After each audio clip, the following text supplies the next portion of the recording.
Greetings, and welcome to this performance of Happy Thanksgiving by Tim Boland. We're delighted to have you with us. Before we begin, we'd like to cover a few important announcements to ensure everyone enjoys the show.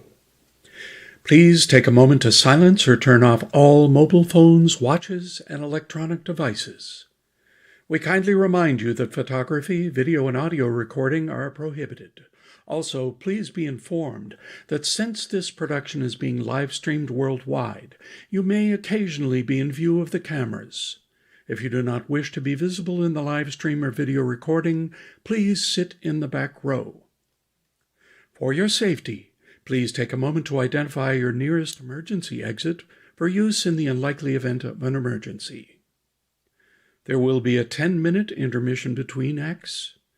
And following the performance, we invite you to join us for a talk back with playwright Tim Boland. Thank you for your attention. Now sit back, relax, and enjoy the show.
They'll be here in 5 minutes.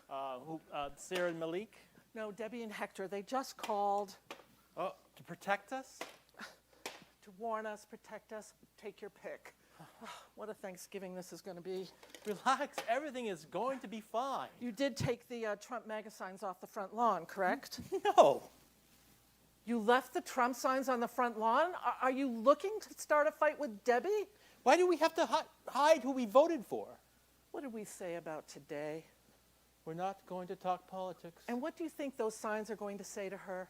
We have nothing to be ashamed of. Next door, Fred and Merle have their signs out. Oh, don't even get me started on Fred and Merle. Arthur Harmon, we're good winners. We don't rub it in. The only thing worse than a bad loser is a bad winner. And what about them being good losers? Those signs are all Debbie needs to set her right off. Now, please go out and take them off the front lawn. Oh, it was just a presidential election. It wasn't the end of the world. To their side, it is the end of the world. Now, hurry, quick, they're going to be here any minute. I'm only doing this for you, love of my life, Not for me, for the sanctity of Thanksgiving. for the sanctity of our family.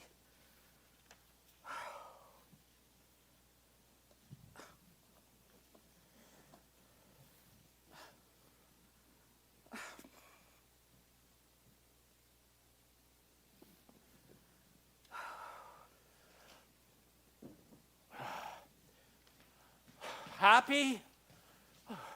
I thought we only had 2 out there. Where did those come from? Oh, I took Fred and Merle signs too. I never asked you to do that. Subconsciously, I know you wanted me to. Oh, you don't ever want to know what goes on in my subconscious. Oh, to be continued later. What do you want me to do with them? Put them in the trash. No way! You won. You don't need them anymore. For 2020? I wouldn't look that far ahead for him. Hide them. In the basement? No. We might be down there later. Upstairs, in In one the of hallway bedrooms. closet? No, put him in one of the bedrooms, under the bed. Put Trump under the bed. Right, like, betcha he's never been there before. I wouldn't count on it. Go.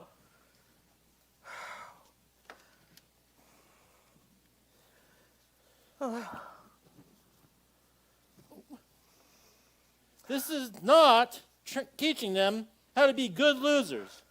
Arthur, promise me today you will not talk politics. Not unless she starts it. Not even if Jesus starts it.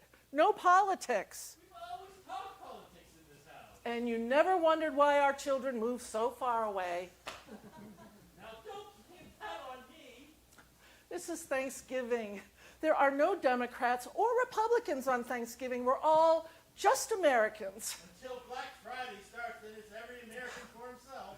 I can't believe Jerry is making us work tonight on Thanksgiving. Is nothing sacred? They should start calling it Black Thursday. You barely finish your pumpkin pie, and off you go to work. We spend half the night just trying to stay awake. Who gets their hair done at 2 o'clock in the morning on Thanksgiving? Nobody. Jerry wants to sell lots and lots of hair products. How many wouldn't buy their products in the middle of Thanksgiving night? Oh, plenty if they're at 50% discount. Go check and see if they're here yet.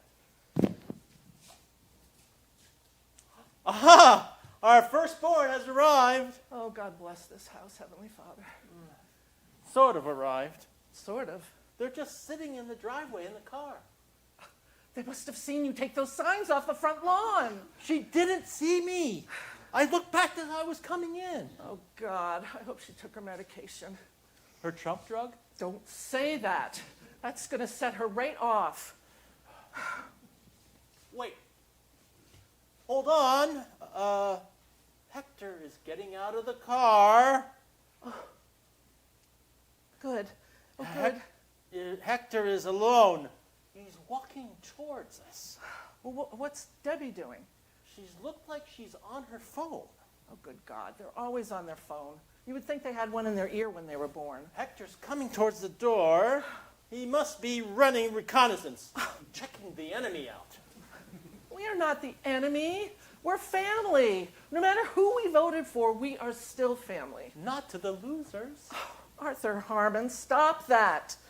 Promise me this entire weekend you will not gloat. You know, sometimes I can't control what my face does. Promise me, no gloating. You know, it's hard keeping track of all the promises I gave to you. Maybe I should get it. Oh, no. I'll get it. You just stay there, your normal, calm, placid self. I'm calm. I'm very calm. You just keep telling that to yourself, dear. You know, I think America should cancel Thanksgiving during presidential election years. It would make Thanksgiving so much easier on families. Happy Thanksgiving. Oh, happy Thanksgiving, Hector. Come here, give us a hug. You know, we could have picked you up at the airport. You didn't need to rent a car. Deborah insisted. Better to make a fast getaway in case things don't go right. Arthur Harmon. Oh, he's not that far off. How are you, Hector? I've been better. I understand. Will Deborah be joining us anytime soon? How long does it take to convince a electoral college elector to change their vote? Oh, my. On Thanksgiving Day? There are no days off for Deborah now. It's 24/7 until the electoral college meets. It's never going to work. You might turn 2 electors, but not 30. Sweetheart, what did you promise me? We're not supposed to talk politics today. Oh, wow. A real day off. Think of it as a Thanksgiving ceasefire. And what happens tomorrow? We set up our own demilitarized zone. Oh, Arthur Harmon, stop it. Go check for Debbie. Oh. Good news! She's out of the car! Yes, that's my girl. She stopped Stopped. Where? on the walk. She's just sat down on the walk. It's cold out there. She could get pneumonia. Least of our worries. She hates us. She doesn't hate us. But we voted against her first female president. She hates us. Hector, does she hate us? She hates Oh, you. God. help us. She almost backed out as we were boarding the plane, but I managed to convince her to come. What'd you tell her? I asked her how often we would get to mix it up with the enemy. See? I told you we're the enemy. Hector, we're not the enemy. You're not the enemy to us. No? No, we're just elite. You're just elitist know-it-alls who have lost your way. Stop that. No, it's the truth. We do think we do know it all. We don't need the truth right now. Our daughter is in a very fragile state. She needs compassion, empathy, time. She just needs time. That's what I keep telling myself. How much time do you think she's going to need? For Deb, losing a presidential election is like going through the 5 stages of grief. Where's she at now? She's actually doing the first 4 all at the same time. Yeah, denial, anger, bargaining, and depression. But after that, it's what? Acceptance. Oh, good. I wouldn't put any money on that. Arthur. He's right. I mean, have you read her Facebook posts? Oh, I can't bear to anymore. She needs to stop writing every little feeling she has down on that Facebook. Posting at 3 in the morning? When does she sleep? It's like therapy for her. Facebook. Yeah, it's the new group therapy. Share your thoughts, get replies, reply to the replies, count how many likes you got, and then block whoever disagrees. You all have to get off that social media. It's like Drug? I didn't want to say that. It's true. I mean, I've tried to break away, but bang! Off the wagon, right back on. Whatever happened to diaries? That's what I should get Deborah for Christmas. A nice diary, somewhere that she can write down her thoughts, have a private conversation with herself. Our generation isn't too interested in privacy anymore. Oh, don't I know it. You guys go to a restaurant and you have to post pictures of your meal. You don't really need to see those things. You should get her a dog. Long walks with a dog. Best therapy known to man. She's a cat person. I know. I feel like such a failure in that area. Art. Window. All right, hold on. She's up! She's on the move! Oh, that's it. You can do it, baby. Oh, Hector. I don't know how you put up with her. You held a couple things back when I came to ask for your blessing to marry. That's true. We would have told you more, but we didn't want to scare you off. We couldn't have had 3 more different children if we'd even planned on it. A socialist, A democratic socialist, dear. whatever that is, a democratic socialist, a gay Republican son, And what do you call someone who was for Hillary Clinton for president? I don't think they figured that out yet.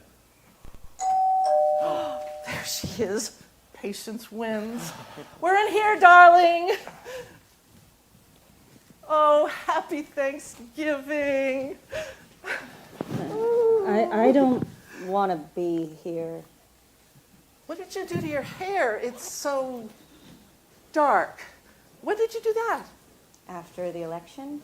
Post-election makeover? Arthur, Right on the money, Dad. I needed to make myself over.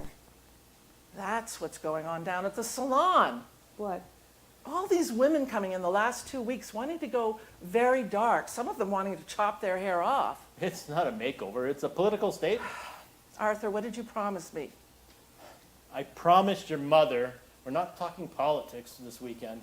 We're having a ceasefire. Very convenient, now that you're on the winning side. Well, you got the popular vote. You can always have that.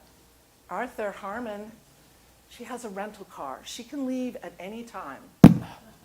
My role here today is to be a good winner.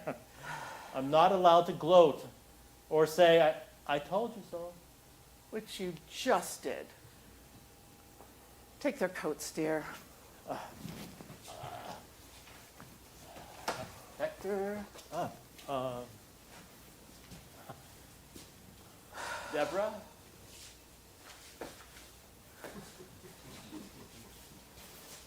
Oh my, did someone die? I mean, are you in mourning? Yes, Mother, I'm in mourning. What's that they say?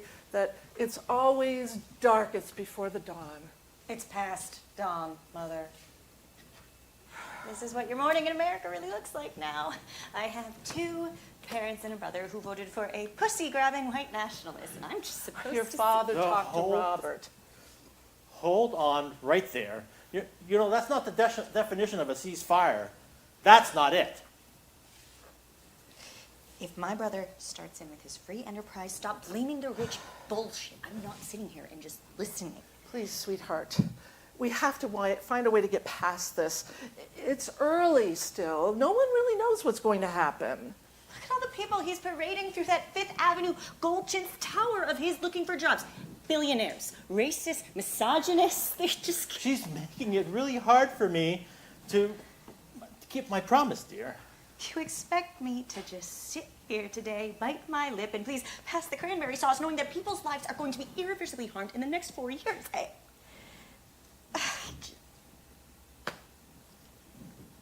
What am I supposed to do? I think he's more talk than anything else. I mean, it was a campaign. Look at his family. Oh, his children, so well groomed. Ivanka, Eric, Don Jr. Second generation silver spoon suck-ups who would be anonymous without his name. Well, what about Melania? So elegant and soft-spoken. The immigrant wife of an anti-immigration president who is going to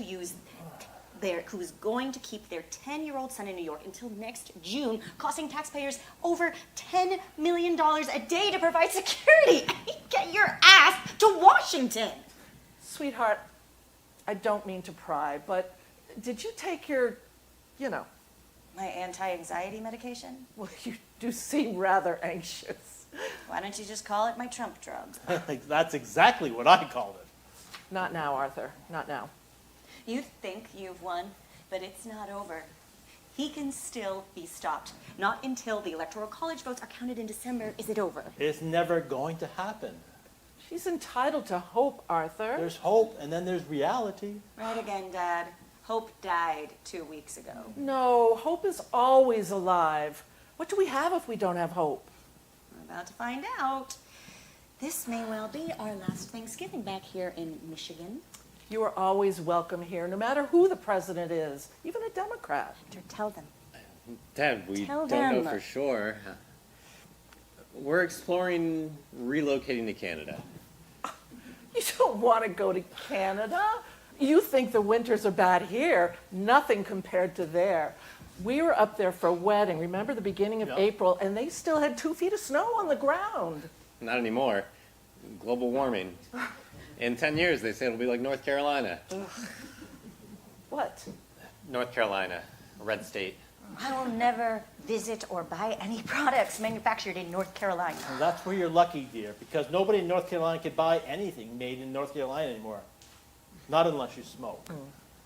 How could you, Mother? What? You went red. Michigan, we were a blue state. You helped put him over the top. He wasn't supposed to win Michigan. We were as surprised as you were. Someone asked me the other day where I'm from, and when I said Michigan, they had this look in their eye like, oh, you're from Trump land. Look, I can't do this, okay? I tried, but I can't. I want to leave. Maybe you need some more medication. I don't want to medicate myself, Mother. Well, then, a nap. You must be exhausted after that red eye. I don't need to sleep. Well, then what? I want to hurt someone. Physically, I want to hurt someone. Now, violence never solved anything. We're in a war. Why can't anyone see that? I don't think we're in a war, dear. We just disagree on certain things. They're going to kill Americans. Take away health care, people will die. And unborn children have been dying here for decades. Don't go there, Arthur. Anywhere but there. No. Say it again, Dad. I'm amazed it took you so long to get there. Arthur, don't. For me, for the love of your life. Thank you. I know how hard that was for you. Deportation forces. They're going to break families up. My own husband's. They'll deport a few people. That Mr. Obama did as well. But then they'll move on. Building a wall across the southern border is not moving on. They're just trying to protect American lives. You want to protect American lives? Start going after your fellow Americans who kill more Americans every year than immigrants and terrorists combined. Sweetheart, is there any chance that we can agree to disagree?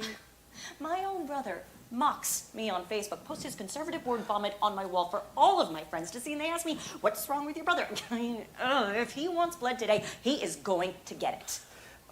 Remember what that nice Michelle Obama said, when they go low, we go high. Screw high. We need to go low, lower than them. It's the only way we're going to win. Deb, I know this feels really bad right now, but you are going to get through this. Then I'm going to need a whole lot more medication than I'm currently prescribed for. And these are the good days. Oh, that'll be Robert. Be nice to him. We have nothing in common. He's your brother, your family. If nothing else, you have that in common. It's not enough, Mother. Not anymore.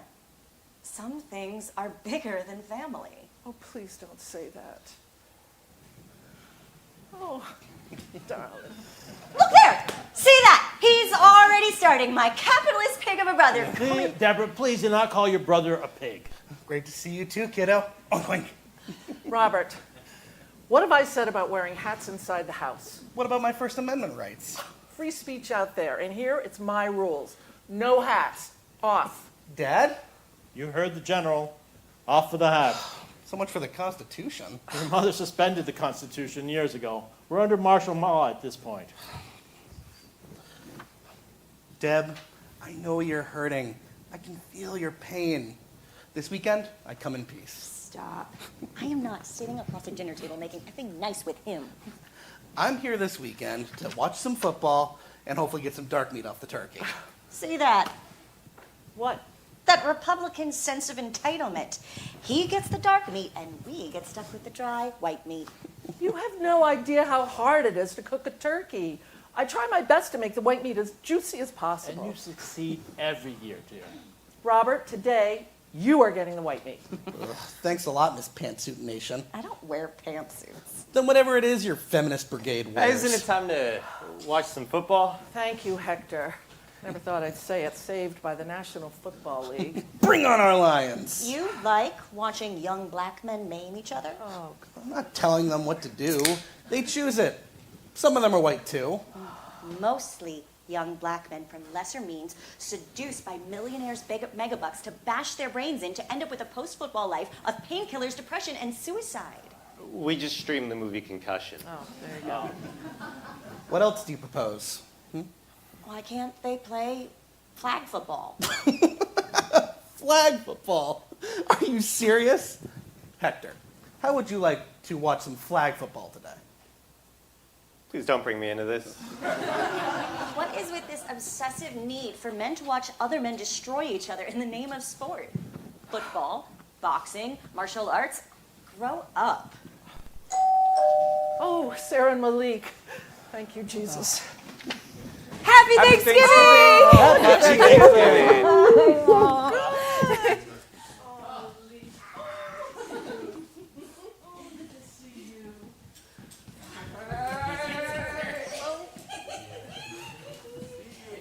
Is the game on yet? Did I say something wrong? Now that everyone's here, let's get some ground rules straight, okay? Today we are not going to talk politics, and we are not going to discuss the neurological consequences of playing football. Neurological Do you want us to go back outside and walk back in? No. We'd still end up in the same place. All right, gentlemen, I believe our first game is about to begin. Another Thanksgiving day of torture with our Detroit Lions. Dear Lord, pray for us. Pray for all of us. The country has to endure it too. That's it. Go off to your Neanderthal man cave. You got it. Ready, Neanderthals? Follow me to the man cave.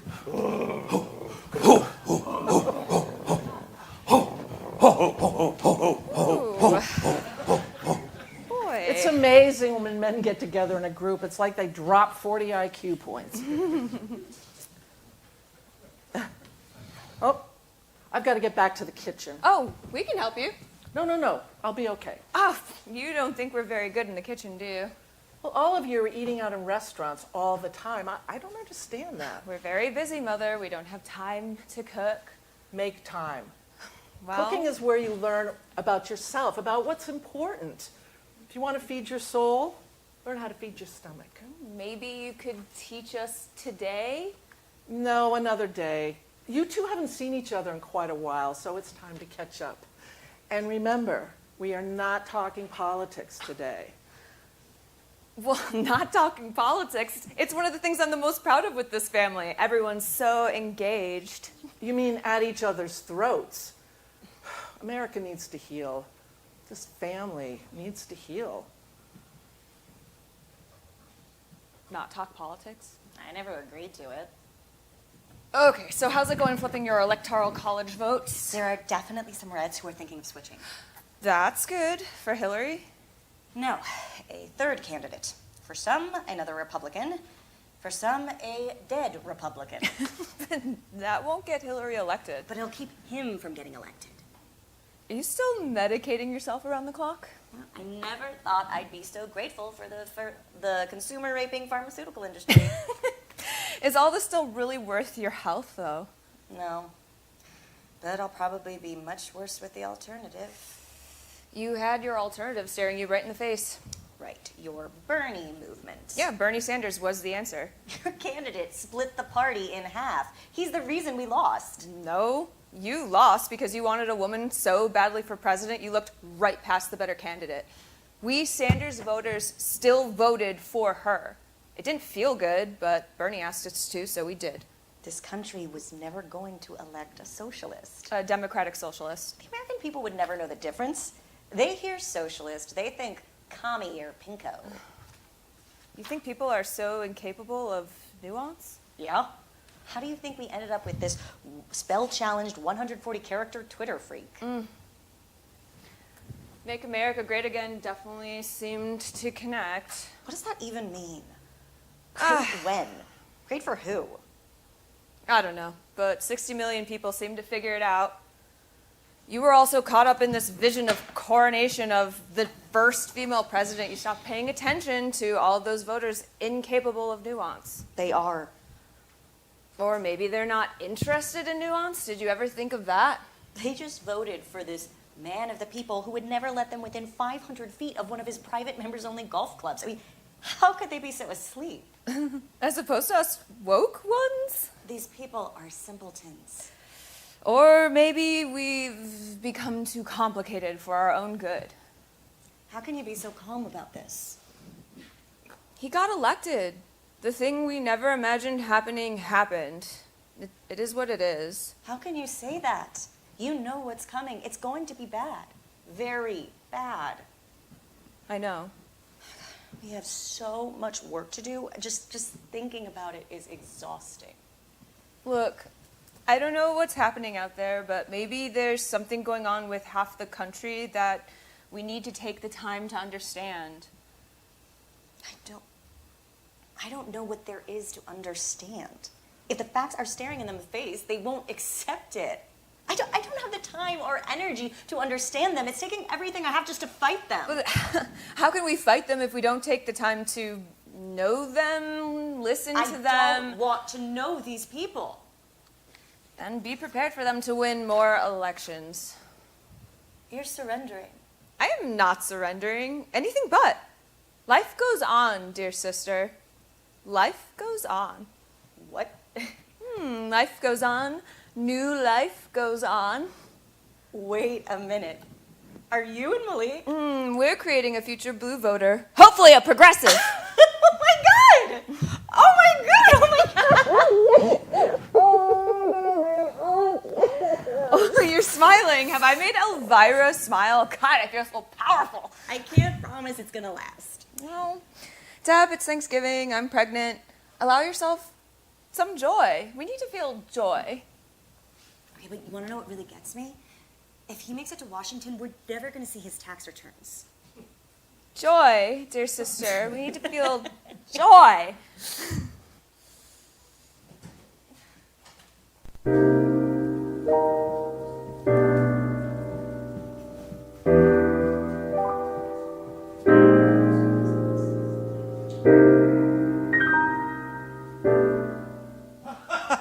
Well, it could be worse. Ahead 10-7 at halftime.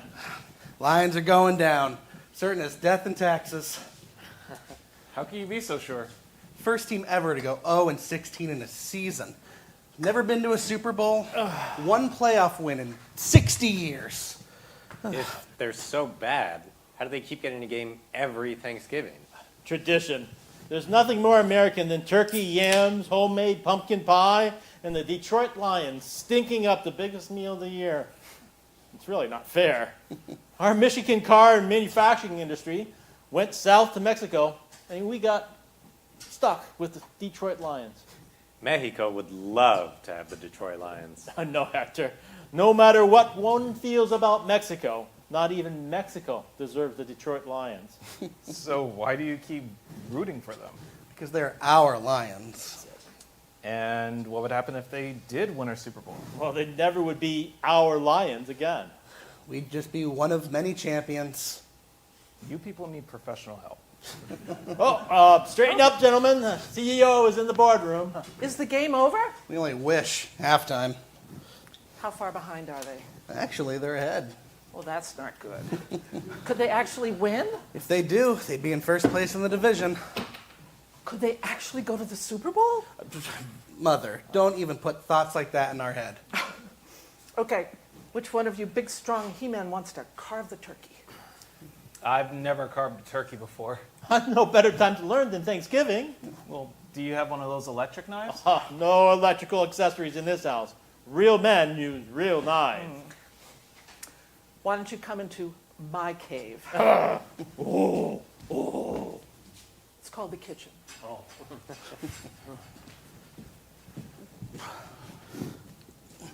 So, how are things going over at the nonprofit? I used to work for a for-profit company, and we could never make a profit. Now I've got my own nonprofit, and we can't do anything but make a profit. It's all very confusing. How are your parents handling what's going on? My mom's really worried. She's so afraid they're going to deport my dad back to Mexico. Will he have to go underground? He's never been above ground. But if they arrest him, For what? He hasn't done anything wrong. He came on a visa through LAX and overstayed it a couple of years. by how long? 35 years? It's a civil offense, not a crime, punishable by a fine or deportation. If your father were to need some help, legal assistance, I have resources. My father has faith in America. How's that? He trusts America will keep taking advantage of underpaying him and taxing him for benefits he'll never receive while he makes more money here than he could in Mexico. Thank God your mother's from here. And you too. Born in America, but still an outsider. I know the feeling. Being gay? Being a gay Republican. How does that work? Are you, being gay and Republican? It's complicated. How's that? I didn't choose my sexual orientation. I did choose my party affiliation. Oh my god, oh my god, oh Well, my god, what? oh my god, oh my Sarah, god, oh my god, oh my what's god, oh my going god. on? I can't believe Daddy. Malik doesn't even like to be around knives. What happened? Malik cut himself. I don't know what Daddy was thinking. They're not knives, they're switchblades. If Malik loses a finger, I will never forgive Daddy. Your family anything like this? Until I married into yours, I didn't know families like this existed. Where's your Brian at? His family didn't want to see him. He passes on his greetings. Do you and he ever think about getting married, having kids? It took me long enough to come out as gay, and now all I get asked is, when am I getting married and when am I getting children? I'm finally homosexual, but it feels like I'm being asked to become heterosexual again. It's very scary. Of? I'm afraid it will be so boring. I miss you. I missed you too. Deborah, not so much. You, yes. So, when are you and Deborah going to make me Uncle Robert? Now you're starting to sound like my mother. Question withdrawn. I'm sorry Brian's not here. I miss him too. I do too. Or will. Have I missed something? Brian's moving out of my condo this weekend. Oh, no, I'm so sorry. I thought you two were so good together. Me too. What happened? Donald Trump. I don't understand. In our circle of gay friends, my being a Republican was accepted for as long as there was a Democrat in the White House.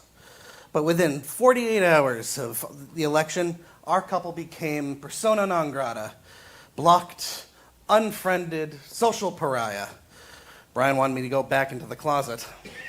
Pretend you weren't gay? Pretend I wasn't Republican. It's hard enough being gay in the Republican Party. It's nothing compared to being Republican in the gay world. You think it's worth losing a relationship over? It was hard enough to come out of one closet. I wasn't about to go back into another. Do me a favor. Keep the secret. I don't need Deborah using this for ammunition. Can I tell you a secret? I'm not the best person for secrets. A couple drinks in me and I'm Mr. Loose Lips. I need to tell someone. You're not having an affair, are you? I wouldn't blame you. We know how intense Deborah can be. I love her intensity. Passion, it's one of the things that drew me to her. So fiery. She's got more Latin blood in her than my entire family. But it's not working anymore. What happened? Donald Trump. You too. This man is like an octopus. I thought when the election was over, we could go back to our lives, run the nonprofit together, like we used to. This last year, Deb has been so obsessed, working nonstop to get Hillary elected. Now, for the last 2 weeks, she's been working around the clock to stop what happened. Goes to all the protests. I'm all for dissent, protest, march. But I'm afraid something bad's going to happen out there. Something just go boom. There's so much anger out there. They despise us. We despise them. Where does it end? I go to the rallies, but I don't want to be there. I get off work. I want to come home, kick back, play video games, new Assassin's Creed. Russia? October Revolution? It's great. You have the newest one? I brought it with me. Oh, we have got to play. You're on. I have something else to confess. Don't you think you've told me enough? She may take this a little worse. Then breaking up your marriage? I doubt it. I didn't vote for Hillary.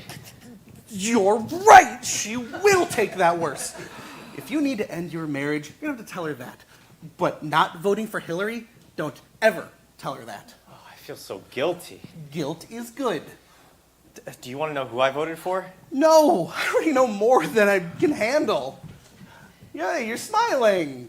Is something wrong? We've just identified another Republican who's thinking of becoming faithless. A faithless Republican. Didn't know they existed. From Utah, a Mormon. Oh, well, that explains things. Stop! What? It's Thanksgiving. I've had it, all right? It's enough. I'm sorry, but Hillary lost. It wasn't meant to be. Hillary's accepted it, conceded that night. Why can't you? This is where I make myself scarce. Oh, please don't leave. I'll be downstairs suffering with the lions. You didn't have to do that. Deborah, If you have something to say, just say it. I'd better not. Robert's right. What does Robert have to do with this? Guilt is good. Guilt is good. Guilt What is is going good. on? Are you having an affair? I didn't vote for Hillary. What? I didn't vote for Hillary. You didn't vote for our candidate? Your candidate. I was for Bernie, remember? Bernie wasn't on the ballot. I know. Hillary was. I know. Who the hell did you vote for? I don't think you should know. I want to know. Out with it. Gates. Gates. Gates who? Bill Gates. I wrote in Bill Gates' name. Why would you write in Bill Gates? The man spent the first half of his life becoming the richest person in the world, and now he's spending the second half giving it all away. You wouldn't want that in a president? He doesn't want the job. Which might be the best reason to have him. How could you be so unfaithful to me? It was a presidential vote, not an affair. Deb, please. Do not touch me. You were supposed to vote for Hillary. Bernie told you to vote for Hillary. I know, and that was the plan, but when I got into the voting booth, I couldn't do it. Deborah, I want us to be close again. The past 2 weeks, longer than that, you've been so distant. You don't want to be touched. I have needs too. Emotional, psychological, physical needs, Deborah. You want me to take care of your physical needs after you cheated on my candidate? I did not cheat on Hillary Clinton. Worse, on me. You want me to make love to you after telling me you cheated on me with Bill Gates? I didn't sleep with Bill Gates. I can't make love to anyone right now with all this anger I feel. That's okay, I can take angry sex. Very angry. You're mad at Republicans? Take it out on me. It's not just Republicans. Then who? Men. What? I'm mad at men. What men? Men who voted for him. Men who didn't vote for her.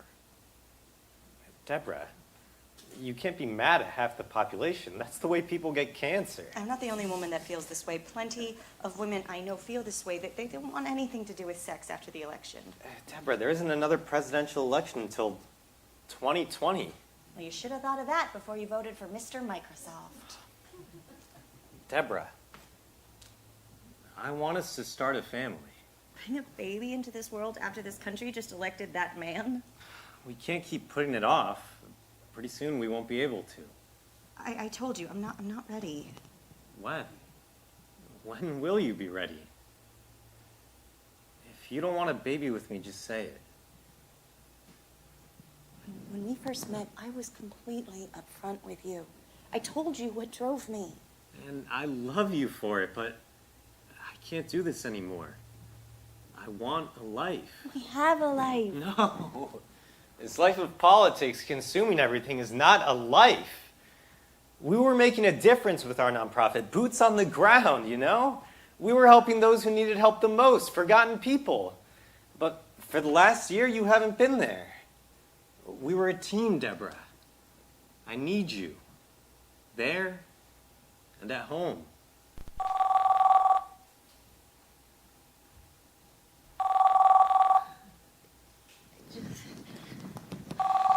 Hello?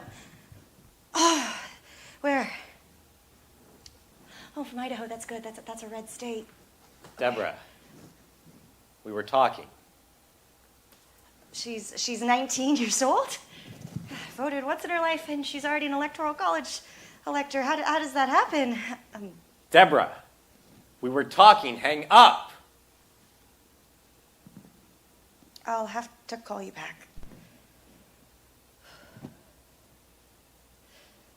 Don't ever do that again. You're willing to risk our marriage to flip a few electoral college electors? I can't do this right now. I can't. I miss you. I miss us. You're disappointed, angry. I am too, but we can't let it consume us. We have to release it. You have to release it. You're so tense. That does feel good. Right there. Well, why don't we go upstairs and release some of this tension? I told you, I have all this anger. Thank you for the disclaimer. I'm afraid I might hurt you. I'll sign a waiver if you want. We're almost ready for dinner. I can go fast or slow. Your call. Oh, yeah. Just a little to the left. I miss you, Deborah. And I'm on your side. We're on the same team. I can't promise anything. No promises. Your body, your choice. We'll just start with a deep, penetrating massage. If we go upstairs, will you let me make the rest of my calls for Hillary? That's so perverse. It's politics. Fine. Where? Your old bedroom? You want to have sex in my childhood bedroom? My father would not like that. Let's go upstairs and, then you can flip the entire electoral college for all I care.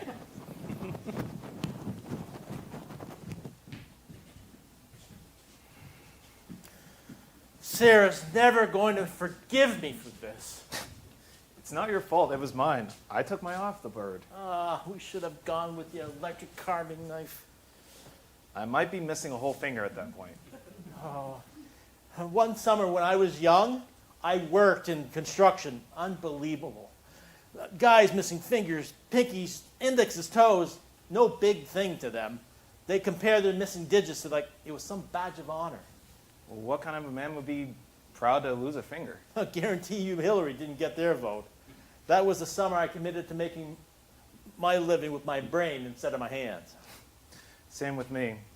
One summer in the factory, and that was all it took. I had to stay in college. It's hard work. My brother worked in a factory all of his life. That was a day gone when he didn't complain about working there. But when they closed the factory, sent everything offshore, all he could talk about was how good that factory was. He missed the factory? I think he missed the people most of all. They were like a family, a special group of people building things together. Now, he's a night shift manager at McDonald's. Never been the same. Men all across this land, just like him, cut loose, forgotten. That was until 2 weeks ago. Interesting.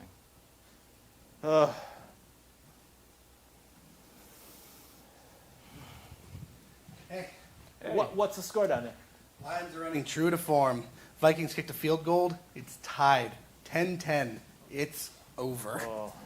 So wait, you mean they have no chance? About as much chance as Hillary has at winning the electoral college. Don't say that. Your mother hears that. She'll blame me for it. What was that? What? That! From above. Deborah's room? Where's Deborah? With Hector last I saw. Is that what I think I'm hearing? Are Deborah and Hector? Loosen up, Dad. They're married. Oh, I'm sorry, but I'm not comfortable with children having sex in their childhood bedroom. There's nothing sacred anymore. Oh, no, that's exactly why I don't want my children to have sex in my house. Hector was good, Latin and everything, but I didn't expect that. Stop! I don't need those images in my head. Harmon! Oh, you're in trouble, Dad. Why do you say that? She used my full name. And that tone. What tone? Arthur Harmon! That tone. What the hell are these? You weren't supposed to find those. You put Donald Trump in my childhood bedroom? That was your bedroom? I never thought to sleep in there again. What was... He was under the bed. What were you doing under the bed? We know what we were doing on top of the bed.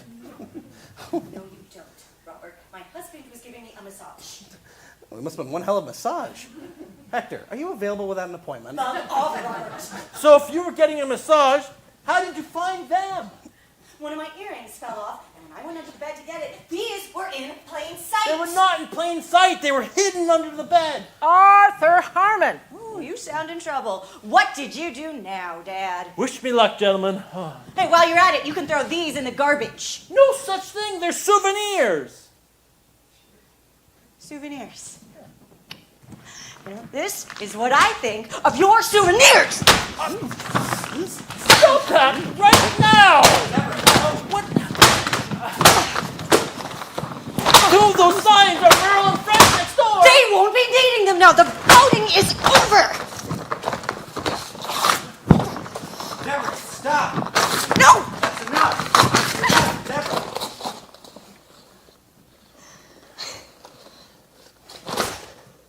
That's what I think of your souvenirs. You should be ashamed of yourself, young woman. Arthur Harmon! Oh, better go, Dad. Maybe you shouldn't have come home after all. Next time I won't.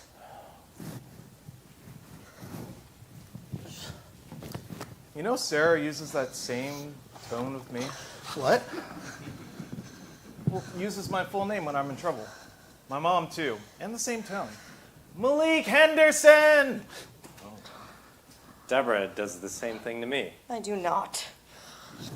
Yes, you do. You sound just like my mother and sister, Hector Gonzalez. Is this a female gene or something? Hector, I think I need to go lie down. To finish what you started? That bit about the massage. Fast thinking on your feet.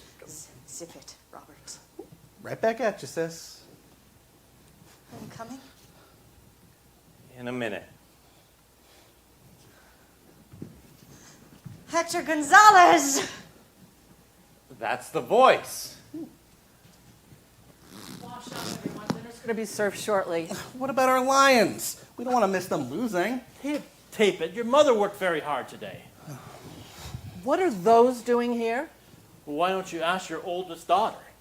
Arthur, I told you to hide those. I did, under the bed, like you said. Then what are they doing down here? Deborah found her under her bed and had a meltdown. You put them in Deborah's bedroom?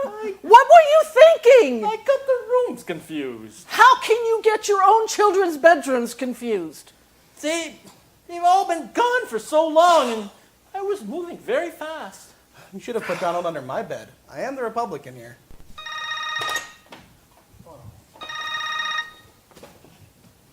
Oh, hey, Jim. Happy Thanksgiving to you. What? No. Oh, damn. When? Are there any witnesses? Okay, I can be there. 15 minutes good? Okay, heading over. What's wrong, sweetheart? Got to go over to the school. Well, what about dinner? You're going to have to start without me. No, we can wait, right, children? No, start without me. This may take longer than I'd like. Please, enjoy the dinner. Well, get back as soon as you can. My word. Look at those. We should have all gone to a restaurant. You would have all had to have been on your best behavior. Thanksgiving 2020, I'm canceling it.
Okay, what's the elector's name? Joseph Young. Okay. He's a grad student. And he drives part-time for Uber. How does a part-time Uber driver grad student become one of 538 Americans to choose the most powerful person on the planet? Really? That easy. The Washington Post should really do an expose on this. Do you know if he's home right now? Great. Okay, text me his number. Got it. Thanks. I'll call you later.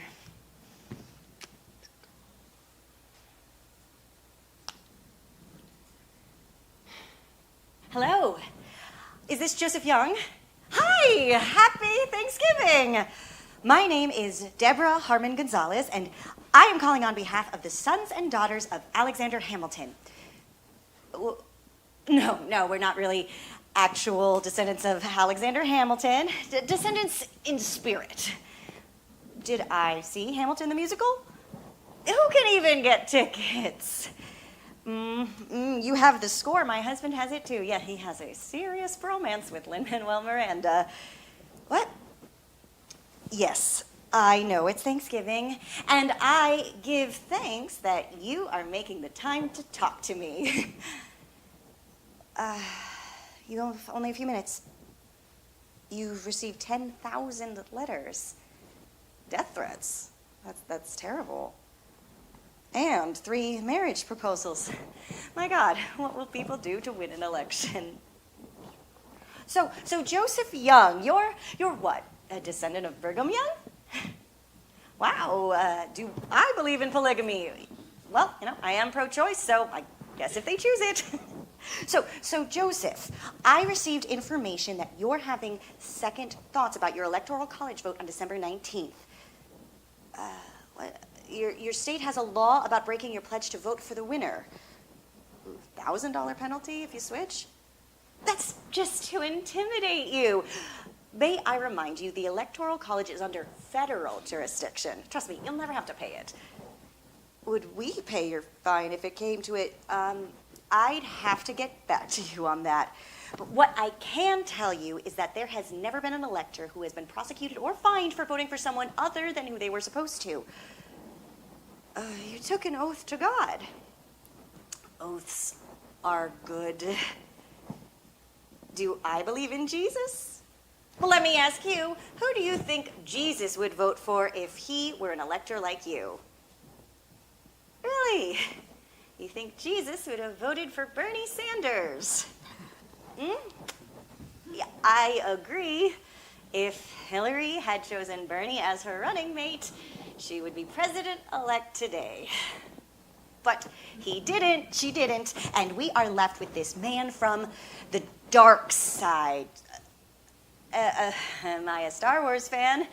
Who isn't? So Joseph, if you set aside the death threats and the 3 proposals of marriage, you can vote your conscience on December 19th and prevent this Donald Darth Vader from riding his spaceship into Washington, D.C. come January. No, I am not asking you to vote for Hillary. Although if any of your other choices fall short, I can assure you that you would not regret Hillary as a fallback vote. You're thinking of writing in Bernie Sanders' name. May I remind you that Bernie instructed all of his voters to vote for Hillary. My time's up. That went fast. You have my number, Joseph. You can call me back at any time. So Joseph, for America, for all of us, make Alexander Hamilton proud of you. That's it. I could not have said it better. Don't throw away your shot. Happy Thanksgiving. I'm not a Star Wars fan. You hate sci-fi. I was trying to create common ground. I agree. If Hillary had picked Bernie as her running mate, she'd be president-elect right now. You hate Bernie Sanders. He's going faithless. I can feel it. He's going to call me back. Stop. Deborah, stop. No more calls. I thought we had an agreement earlier. It was never consummated. Only because of those damn Trump MAGA signs. It's over, Deborah. I can't do this anymore. Okay. No more elector calls today. And tomorrow, Black Friday, and Saturday and Sunday, Cyber Monday. That's what I thought. You don't care about us at all. Get over yourself. There are some things that are bigger than you and I. Not to me. Nothing is bigger than you and I. You've quit. Sarah's quit. I refuse to quit. It's over. It's not over, not until every vote is counted on December 19th. We are over. As in terminado. Done.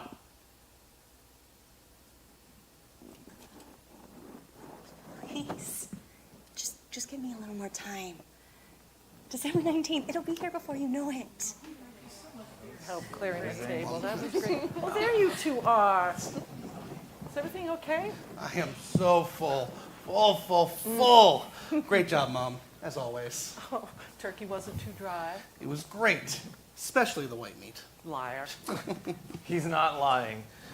It was delicious. And the stuffing, oh, I could eat the stuffing all by itself. Good. My mother is a magician in the kitchen. Oh, you're being too kind, dear. Oh, maybe I need to come back here for a month and just take some lessons from you. Anytime. I'm waiting. Hello? Oh, your father's back. In here, darling. You missed a great meal, Dad. I saved you a plate with dark meat. I wanted it, but Mom said it was yours. Let me get your plate for you. I'm not that hungry. Did you hear, Dad? The Lions won! No. Don't play with me right now. On the level. You weren't listening? I was busy. He caught it on his phone at dinner. I thought we had a rule, no phones at dinner. Oh, I made an exception. It's Thanksgiving, and it was the Lions. The Lions were down with 3 minutes to go. You could have stuck a fork in them. Vikings turned it over. Lions drove it down the field. Kicked the field goal to tie it with under 2 minutes to go. Vikings got the ball back, but then the Lions intercepted Bradford, and as time was expiring, we kicked a field goal for the win. Huh. Don't do cartwheels all at once. Dad, are you all right? Sweetheart, what's the matter? At the school, it was vandalized, spray painted. That's happened before. Not with us swastikas. Well, They spray painted swastikas on some of the outside of the walls. they'll wash it off. It'll be like it never happened. Mother, What? you can't wash something like that off. Make it like it was never there. It happened. There were also ropes. Nooses hanging from 2 trees at the front entrance. Oh, I'm sorry, Malik. This is not what I wanted you to see or hear coming back here. Nothing surprises me at this point. See what your votes got you, Dad? Your father had nothing to do with this. Right. You're all innocent. Didn't bring any of this on yourselves. Your father is upset as anybody else. It is his school. My school too, Mother. The high school we went to. Do they know who? Students, How do they know? we have more cameras at the school than the bank has. Don't forget the metal detectors. Enough, Deborah. Dad's hurting. Sweetheart, you can't let a couple of bad Those eggs bad spoil- eggs are my students. I'm entrusted with to raise up. You're not responsible. No. They sit in the front rows, always polite. I know their parents. Good people. Right, good salt of the earth people raising little Ku Klux Klanners and neo-Nazis. Or a bunch of hormonally charged kids being stupid. Don't scapegoat them, Robert. This is how evil starts. They're not evil. They're 16 years old. Deborah, you apologize to your father right now. Apologize? You were ready to wash it off, Mother. Pretend like it never happened. Why can none of you see it? Lighten up, Deborah. It's Thanksgiving. You're no better than the rest of them, Robert. You're gay, but you belong to a party that wants to extinguish you. Ever hear about creating change from within? Log cabin Republicans? They're going to burn your log cabin down, Robert. There is no change coming from aligning yourself with homophobes. Better than being a part of a party whose every problem solution is to take from those who are most successful and give to those who aren't. We know why you're a Republican, Robert, and it has nothing to do with income redistribution. Oh no? What is it? Don't make me say it. No. Say it. Say it. So that our conservative father has something in common to love about his gay son, Deborah. How dare you? Thanks, sis. Don't Really can't top that. Don't listen to her, Robert. That was terrible, Deb. Now we're the cruel ones too. I should never have come back here. Next time, don't, you blue state know-it-all. Would anyone like a piece of my secret family recipe homemade pumpkin pie? Hector, let's go. I'm not going anywhere. This is my family, too. Oh, that's sweet, Hector. I want to leave. We are not leaving. I am leaving. Not if you want any chance of rescuing our marriage. Uh-oh, Titanic's going down. Get the life jackets. Deborah, what is going on between the two of you? Can we not get into this right now, please? We are in it. Deep into it. I come back here every year for the holidays, and you can't wait till it's over and we're back in LA. You talk about me quitting? This is what's wrong with Democrats. They quit when it gets too tough, not Republicans. They're relentless. They could go on for decades if they need to. Forever if they wanted to. Grow some Republican skin, all right? Because you're going to need it for the next 4 years. It's time you finally deal with your two misguided conservative parents and member of the wrong party gay Republican brother. Sorry. You're good. Nothing I haven't heard before.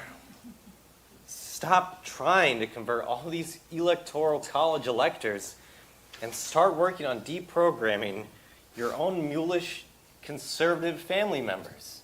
Sorry, again. We can be mulish at times. At times. Deb, you owe Rob an apology. No way. Fine. Then I'll do it. Robert, I apologize for my sister. You don't apologize for me. Robert, I wouldn't want you any other way than the way that you are. Ditto that. Deborah, if we want to beat them, we have no choice. We have to get to know them. This weekend may be our last best chance to do that. We think they're the enemy. They're not the enemy. It's worse than that. They're family. That didn't come out the way I heard it in my head. It worked for me. I don't have the strength for what you're asking. Are you kidding me? You're the strongest woman I've ever known, medicated or unmedicated. All my life, big sister, you have been my role model. You have the biggest heart of anyone I know. But not a few minutes ago. That wasn't the sister I have always looked up to. Don't quit on this family. We need you. If Deborah really feels that she has to leave. No, Mother. No one's going anywhere. Deborah's staying. We're all staying. It's time we confront our crazy, politically divided family once and for all. Battle it out until the bloody end. This is exactly what I was trying to avoid. Hector, I want to go. I'm staying. I haven't had a piece of your mother's family secret Thanksgiving pie yet. Come on, Deb. It's now or never. I'm okay with never. Fine. But I'm going to need a lot more medication. Well, before I have to start medicating myself, we are going to have a pumpkin pie ceasefire, and there will be no more talk of politics. Am I clear? It was so quiet here a week ago.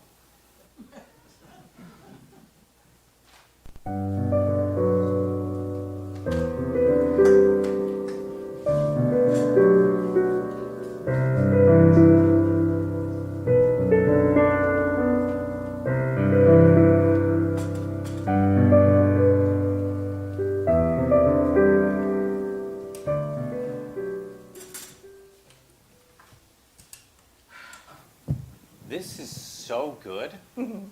You got to get the recipe for this. She won't give it out. Will you, Mother? No, it's how I keep you all coming back year after year. Enjoy it. So, So, what do you think of our lines, Dad? Can you smell it? Smell what? The scent of victory. We're going to the Super Bowl. But I thought you said earlier that hey, This year is different. I never stopped believing. Super Bowl, here we come. Oh, I like Super Bowl Sunday. Such great food. Oh, and the halftime show. Who's playing this year? Lady Gaga. Oh, good. I like her. even with her tattoos, I am not crazy about her tattoos, but if she's good enough for Tony Bennett to sing with, she's good enough for me. you getting ready for ice fishing season, Dad? That's part of my winter. Do you still go out with him, Mom? Oh, no. The allure of sitting on a frozen lake, freezing my butt off, has just lost its magic. Think you'll have a white Christmas this year? Oh, that would be nice. Do you still get snow here with global warming? Deborah, don't. I want another piece of your mom's apple pie. Oh, don't worry, Hector. There's plenty more for you. so you get to golf much this past summer, sir? Not a single round. Oh, but you used to love it. Your father's thinking about giving up golf. What's happened, Dad? I just came to the realization that if Tiger Woods could never be satisfied with his golf game, always changing his swing, what am I doing out there? Well, I'm not complaining. Your father gets to go shopping with me more. Isn't that fun, hon? How was hunting this year? Finally get a deer? Oh, your father's not the shot he used to be. How long has it been since you got one? Oh, don't ask. Your father is a deer's best friend. I keep telling him to get his eyes checked. Okay, enough about Bambi and my declining eyesight. I can't take this. Well, I thought things were going very well. This mundane Midwestern chatter. We have to be able to talk about politics. Oh. It all gets you so crazy. Oh, hell, Bev. This whole life is political. Healthcare, air we breathe, the water we drink, our office politics, sexual politics, marital politics. Don't go there, Arthur. Anywhere but there. We say we're all sick of politics, but we can't stop talking about it. This country doesn't work anymore. We're a broken country. Personally, I'm amazed at how much of it does work. How do you get that? Planes rarely crash. Nuclear power plants don't turn us into microwave leftovers. Traffic lights, fire alarms, energy and power grids, crisscrossing, food production, water treatment plants. These millions, billions, trillions of moving parts that somehow keep humming along. I'm in awe. We're not one big erector set crashing down on ourselves, but somehow we all keep it going. 2 steps forward, 1 step back, but always forward. You think one man can disrupt all that? I wonder how it would have been if a woman had been elected to lead the country. You ask that now, Mother? Well, just because I didn't vote for Hillary does not mean that I don't want to see a woman leading us. I just didn't want that woman. I do think things need to change, though. And you think some old rich white man is going to change things? You're the one to blame for Hillary losing. Us? Women. Hillary lost the female vote. No. White female vote. The Black sisters had her back. It was the men. No, Deb, Robert's right. I've seen the numbers, all the suburban soccer moms that voted for him over her. I hate soccer moms. I was a soccer mom. I went to all of your games, and I was very proud to be there. Some of my best memories. Couldn't kick a penalty kick to save my life, but Mom always made me feel like Pele. Oh, you were better than you think, Robert. If Election Day taught us one thing, we're still a fatherland. Maybe out there, but inside this house, it's the motherland. Thank you, dear. I may wear the pants in the family, but your mother picks out which ones to wear every morning. Oh. Ah. Oh, who's this? Oh, hi, Merle. Happy Thanksgiving to you and Miriam. What?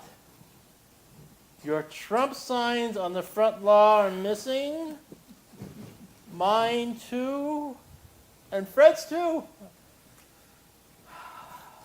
Hold on.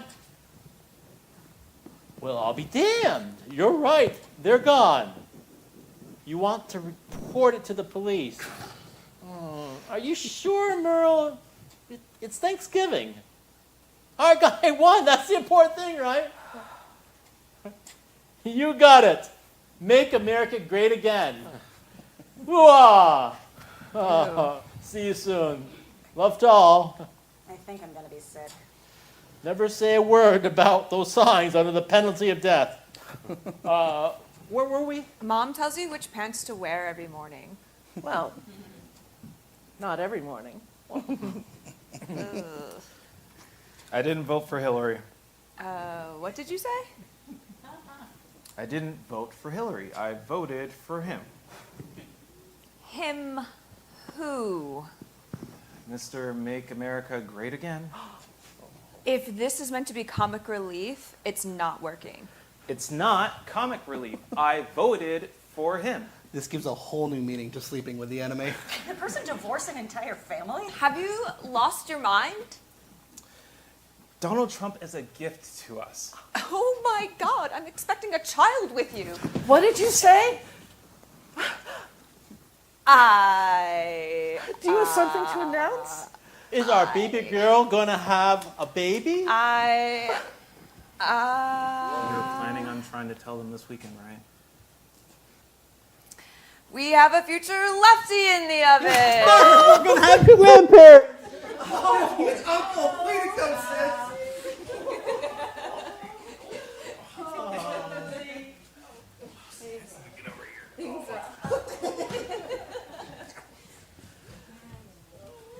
Now back to you.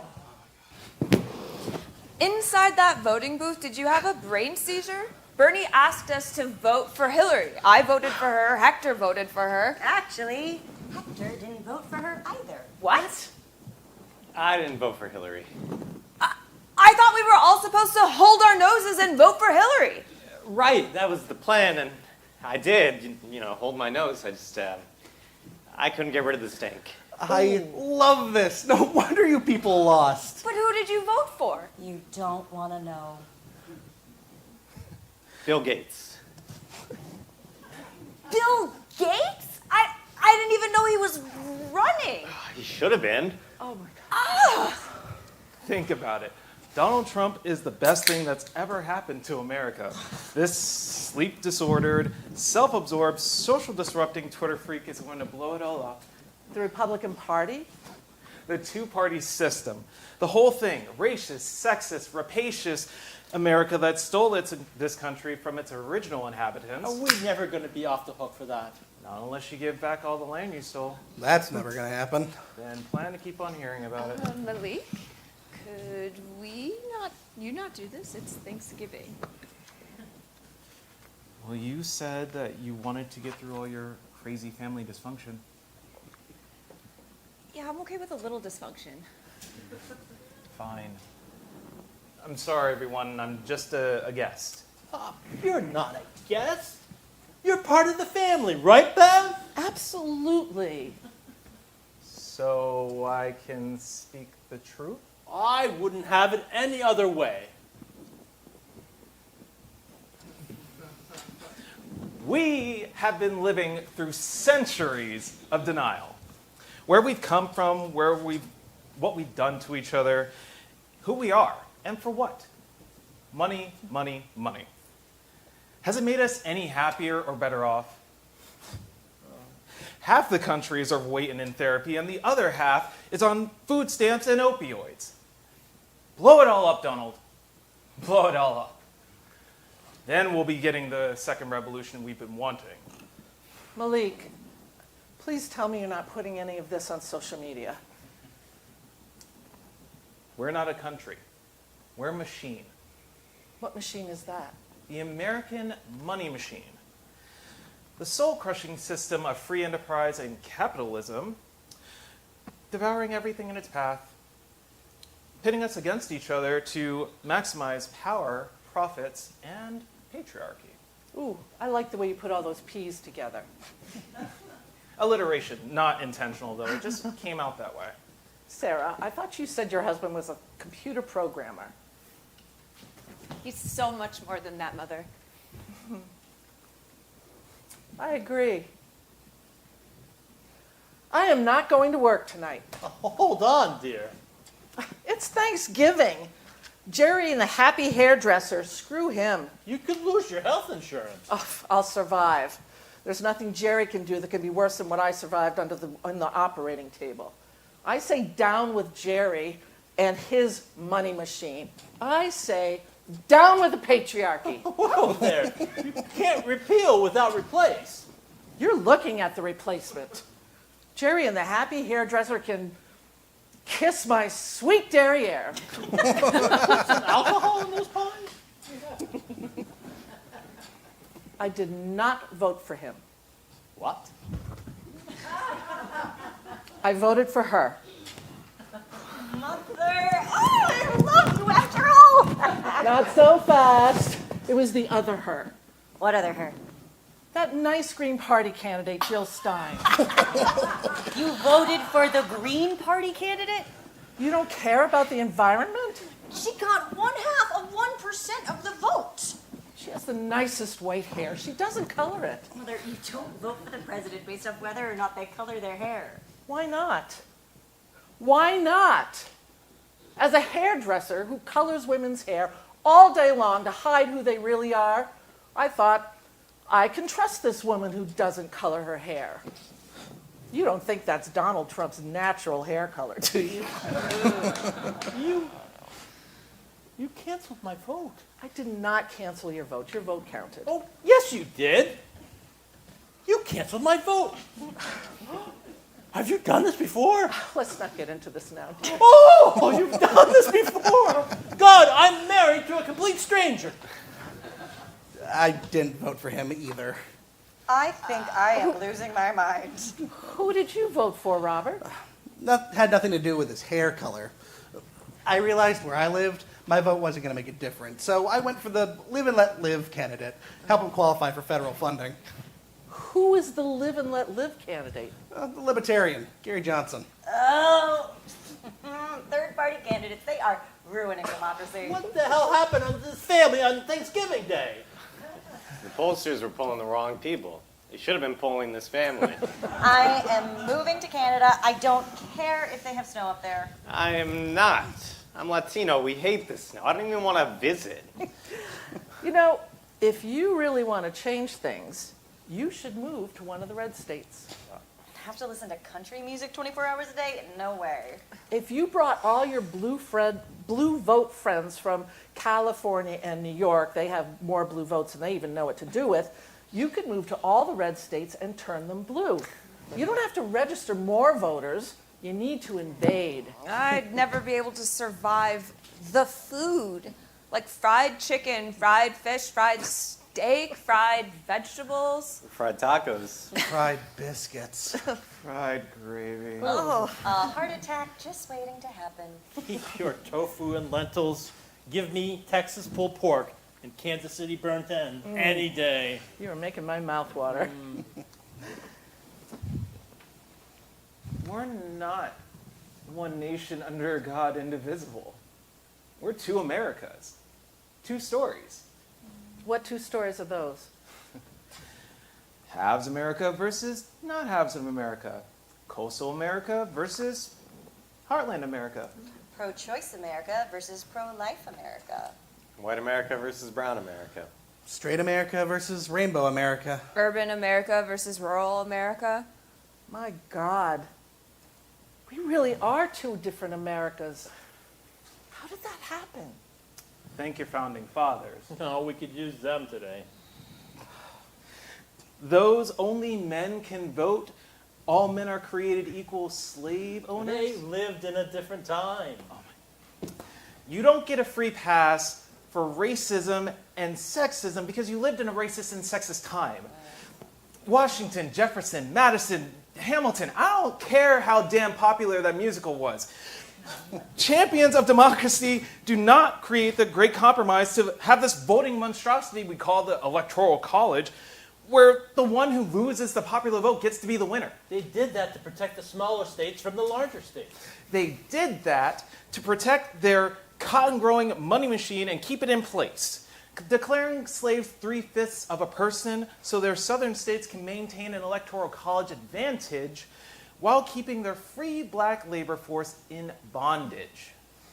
Sir, you're a history teacher, right? And assistant principal. This is the history that needs to be taught in our schools. Today, how can our men in blue shoot an unarmed black man 14 times in the back, unarmed?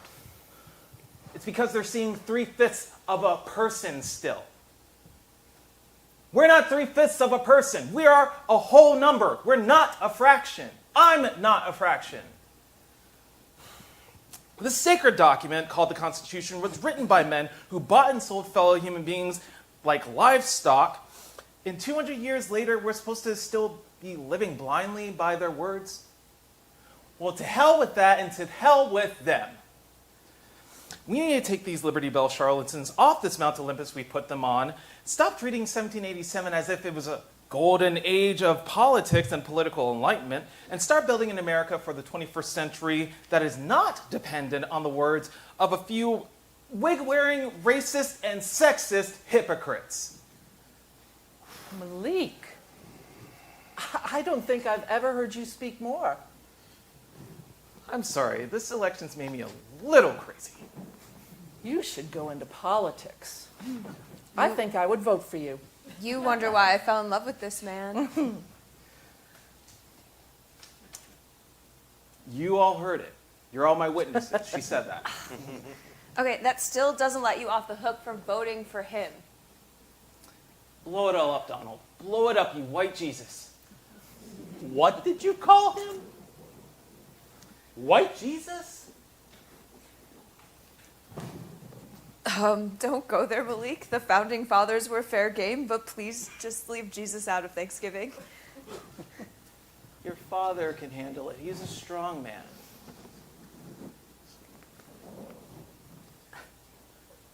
Okay, I can take it.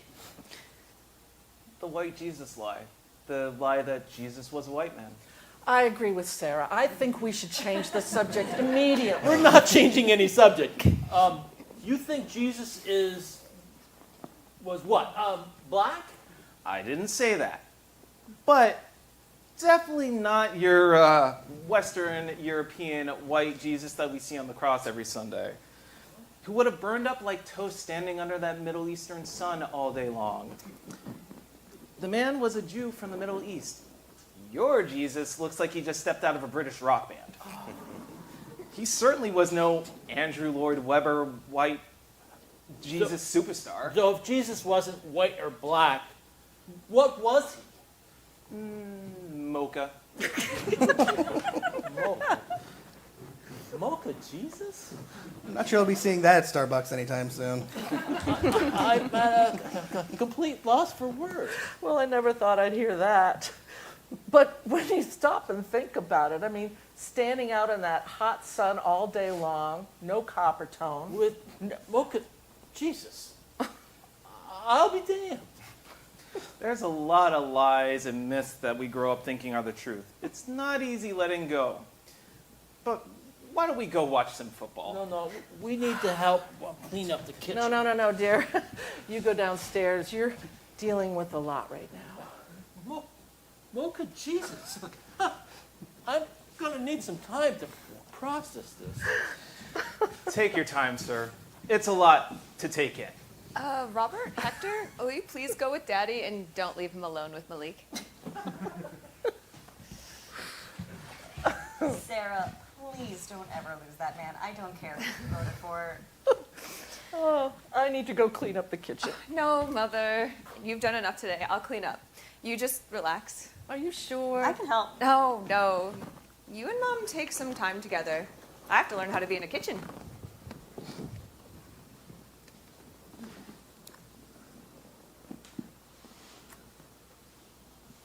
Deborah, I am worried about you. I'll be fine, Mother. I've got 2 more renewals of my Trump drug. My daughter should not have to medicate herself every time a Republican is in the White House. It was bad enough with George Bush. You can't go through this every 8 years. Who are these men, Mother? What man? These men who get to have so much power. How did they get so much power to make decisions for all of us?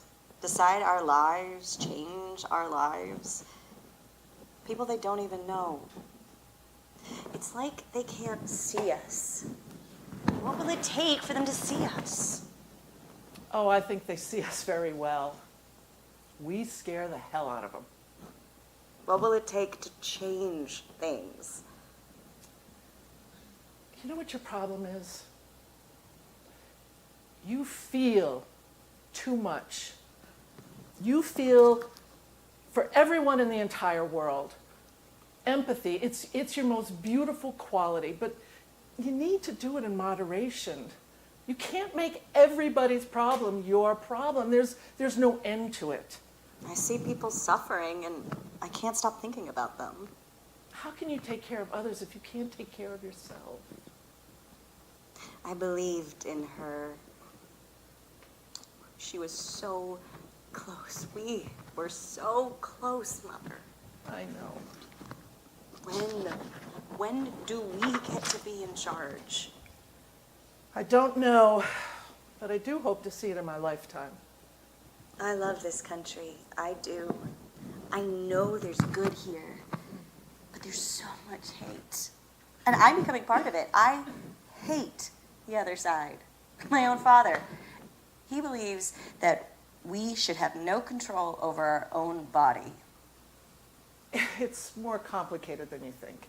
It's not complicated. A man does not get to choose. Your father did. What? Your father. He chose you. What are you saying? You weren't the premature baby you've been led to think. What? You were not conceived on our wedding night. When was I conceived?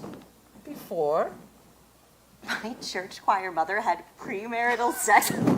I'm shocked. It was just once. Were you a virgin? Of course I was a virgin. I've never been with anyone except your father.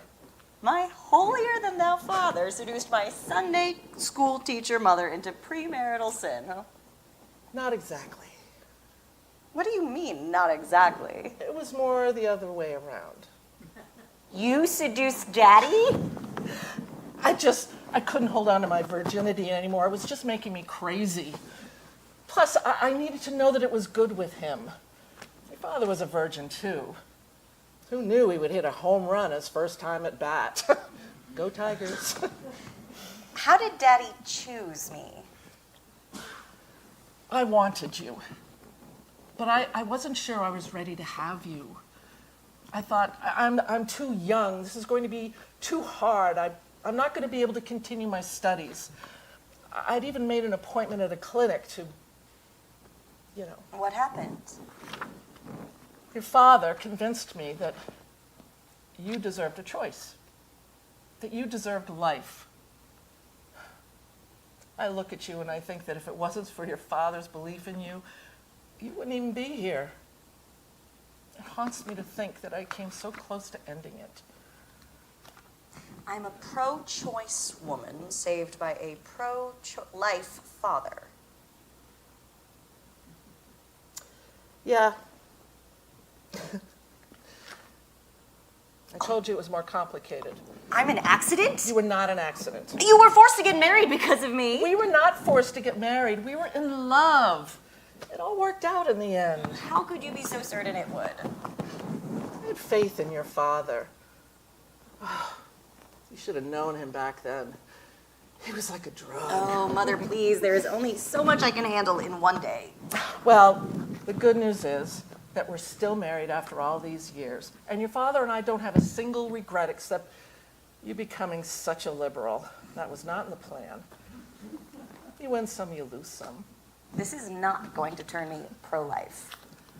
I was glad I had the choice back then, that I wasn't forced to have you. I just chose life. So what are you? Pro-choice or pro-life? Both. You can't be both. Why not? This is a lot to lay on a person 3 decades later. What am I supposed to do with this? Do you pray, Deborah? You know I don't, Mother. I start every morning with the serenity prayer. God, grant me the serenity to accept the things I cannot change. That's surrender, Mother, not serenity. I don't feel like it's surrendering. Grant me the wisdom to change the things I can, and the wisdom to know the difference. I know the difference. Do you? Living one moment at a time, enjoying one moment at a time. Are you doing that? Mother, please. Don't do that. What? Dismiss me like that. Dismiss my faith, my belief. Accepting hardship as a pathway to peace. Taking as he did this sinful world as it is, not as I would have it. Stop, Mother. They're just words. Just words? When I had my operation and I lost both my breasts, no longer saw myself as a whole woman, those words got me through. There is nothing this president-elect can do that can be worse than what I endured under the knife. Today is supposed to be a day of thanks. Instead, I feel like I failed you.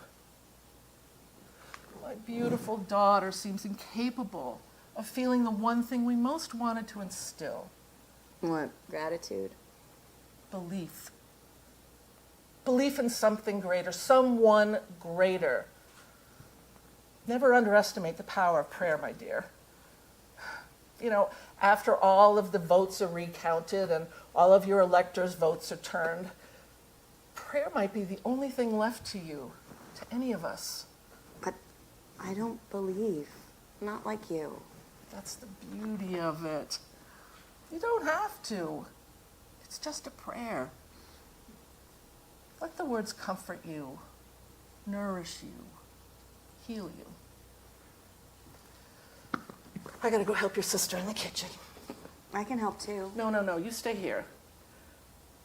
Rest, reflect, and no more calling electors. It's Thanksgiving.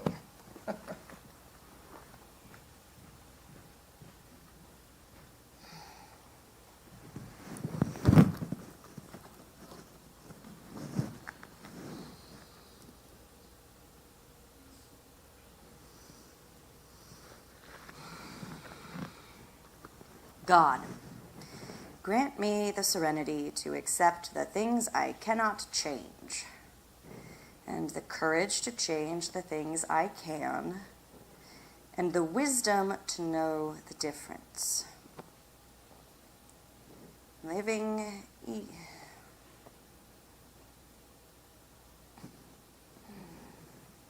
God damn it, Hillary Rodham Clinton. How the hell did you screw this up?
Hi, it's me. Yes, I've passed on my greetings. They all say hello. They miss you. Well, that's not true. You were invited. Thanksgiving weekend should not be spent moving out of your boyfriend's condo. What do you expect me to do? Move out of my own condo? And let you live there rent-free until you found your own place? You really are a Democrat. Stop. I'm not kicking you out because I'm a Republican. You're the one who made an ultimatum. Force me back into the closet? Why can't we be like the rest of America? Split ticket couples. Oh, really? Ask yourself, what kind of friends do we have that want to be accepted for who they are, but aren't willing to accept me for who I am? Oh, stop. This isn't about my being a Republican. You want to get married, have kids. I don't. What? I did not suggest you sign a prenuptial agreement because I'm a Republican. And stop pulling that Republican card out every time I do something you think is heartless. I asked you to sign a prenup because of our rather large disparity in income and wealth. I'm sorry, that didn't come out right. Wait a minute. What am I apologizing for? I want to protect what I've created. Why would we divorce? Why do half of couples divorce? People change, go different directions, grow apart. No, it's not you. You're great. It's me. Not who you think I am. I'll hurt you. I've never been able to sustain a relationship more than a few years. And being a Republican doesn't count. You talk about being together forever. I don't believe in forever. When did you become so heterosexual? Why can't we just let things be as they were? We're good together. We laugh all the time. We have great sex. We love cooking together. Can't that be enough? Forget them. We can find new friends. Not gay Republicans. They're too straight. Don't move out. We can wait till I get back. We can make this work. Do you know what Deborah accused me of? That I became a Republican so that my father would have something to love about me. Well, the answer is no. I became a Republican because I don't like paying taxes. Do you like paying taxes? We don't need a couples counselor. We need to get you an accountant. I've got to get back. I'll call you tomorrow. For what it's worth, despite your being such a bleeding heart liberal, I love you. Bye.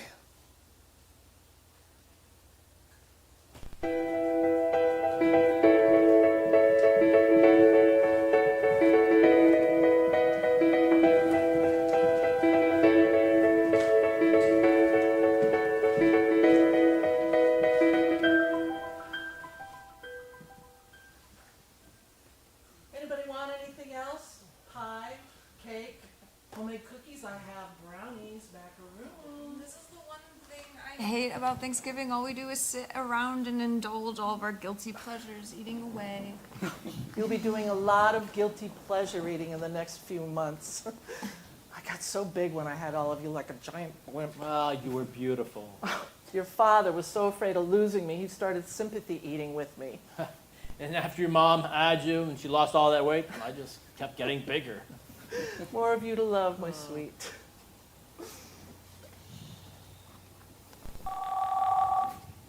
Is that me? Yep. Hello? Oh, hi, Jerry. Where am I? I'm at home with my family. It's Thanksgiving. Maybe you forgot. Yes, I know I'm supposed to be down opening the salon, and I have the only keys. Where are you, Jerry? Oh, that's nice. In the warm confines of your home that I and the other gals have been helping you pay for the last 10 years. What? No problem. I just decided I do not want to work on Thanksgiving anymore. Easy, easy, Jerry. You're a born-again Christian. I don't think Jesus would appreciate that kind of language. Jerry, the ladies of Jackson, Michigan will survive without the Happy Hairdresser being open on Thanksgiving night. May I remind you, Jerry, that all decisions have consequences.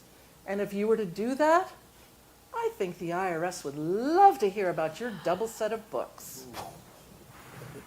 Oh, no? Try me. Now, Jerry, if you really want to sell some extra bottles of L'Oreal, I suggest you get your Grecian formula buttocks down to the salon, and then you can explain to your family why you can't be home on Thanksgiving night. Good night, Jerry. God bless. Oh, give my love to Liz. I don't think I've ever been prouder of my mother, Bolshevik Bev. I am not a Bolshevik, but thank you. And we've never been prouder of you. We're going to be grandparents. Oh, best Thanksgiving I can remember. Well, you know, this baby may not look like you. We will love this child no matter what it looks like, as long as it doesn't have your father's ears. What's wrong with my ears? May this child have any number of your attributes, my dear, but not your ears. My ears never seemed to bother you when we first met. Well, because your other outstanding attributes more than compensated. Sufficiently compensated? What the hell? Any child would be lucky to have my ears. Malik, tell the truth. Would you have a problem if your child had my ears? Oh, you weren't so tongue-tied when you were talking about blowing up the American money machine or Mocha Jesus. Come on. I can take it. Malik, please. He's been through enough today. Sir, with all due respect and love, this baby better not have your ears. I can't believe it. My own son-in-law. I told you not to. He said he could take it. Oh, you shouldn't listen to everything he says. I'm starting to realize that. I like my ears. Oh, as long as you're happy with him, that's all that counts. Well, no matter whose ears it has, or what color it is, vanilla, chocolate, or mocha, we will love this baby more than anything in the world. Thanks, Dad. You're a better man than me. What? Malik, please. We're here to tell the truth today, right? I'm a black man about to have a biracial child. I keep asking myself, am I risking my future child's happiness by creating a child who very likely isn't black or white? Who will be in between, not completely one or the other? Always trying to figure out where he or she belongs. I wanted to live in a world that is colorblind, but I've been anything but colorblind myself. The truth is, for the longest time, I tried to be more white, to fit in, to be accepted. And it was killing me. And then I met Sarah. It took this person's love of me as I am to accept my own blackness.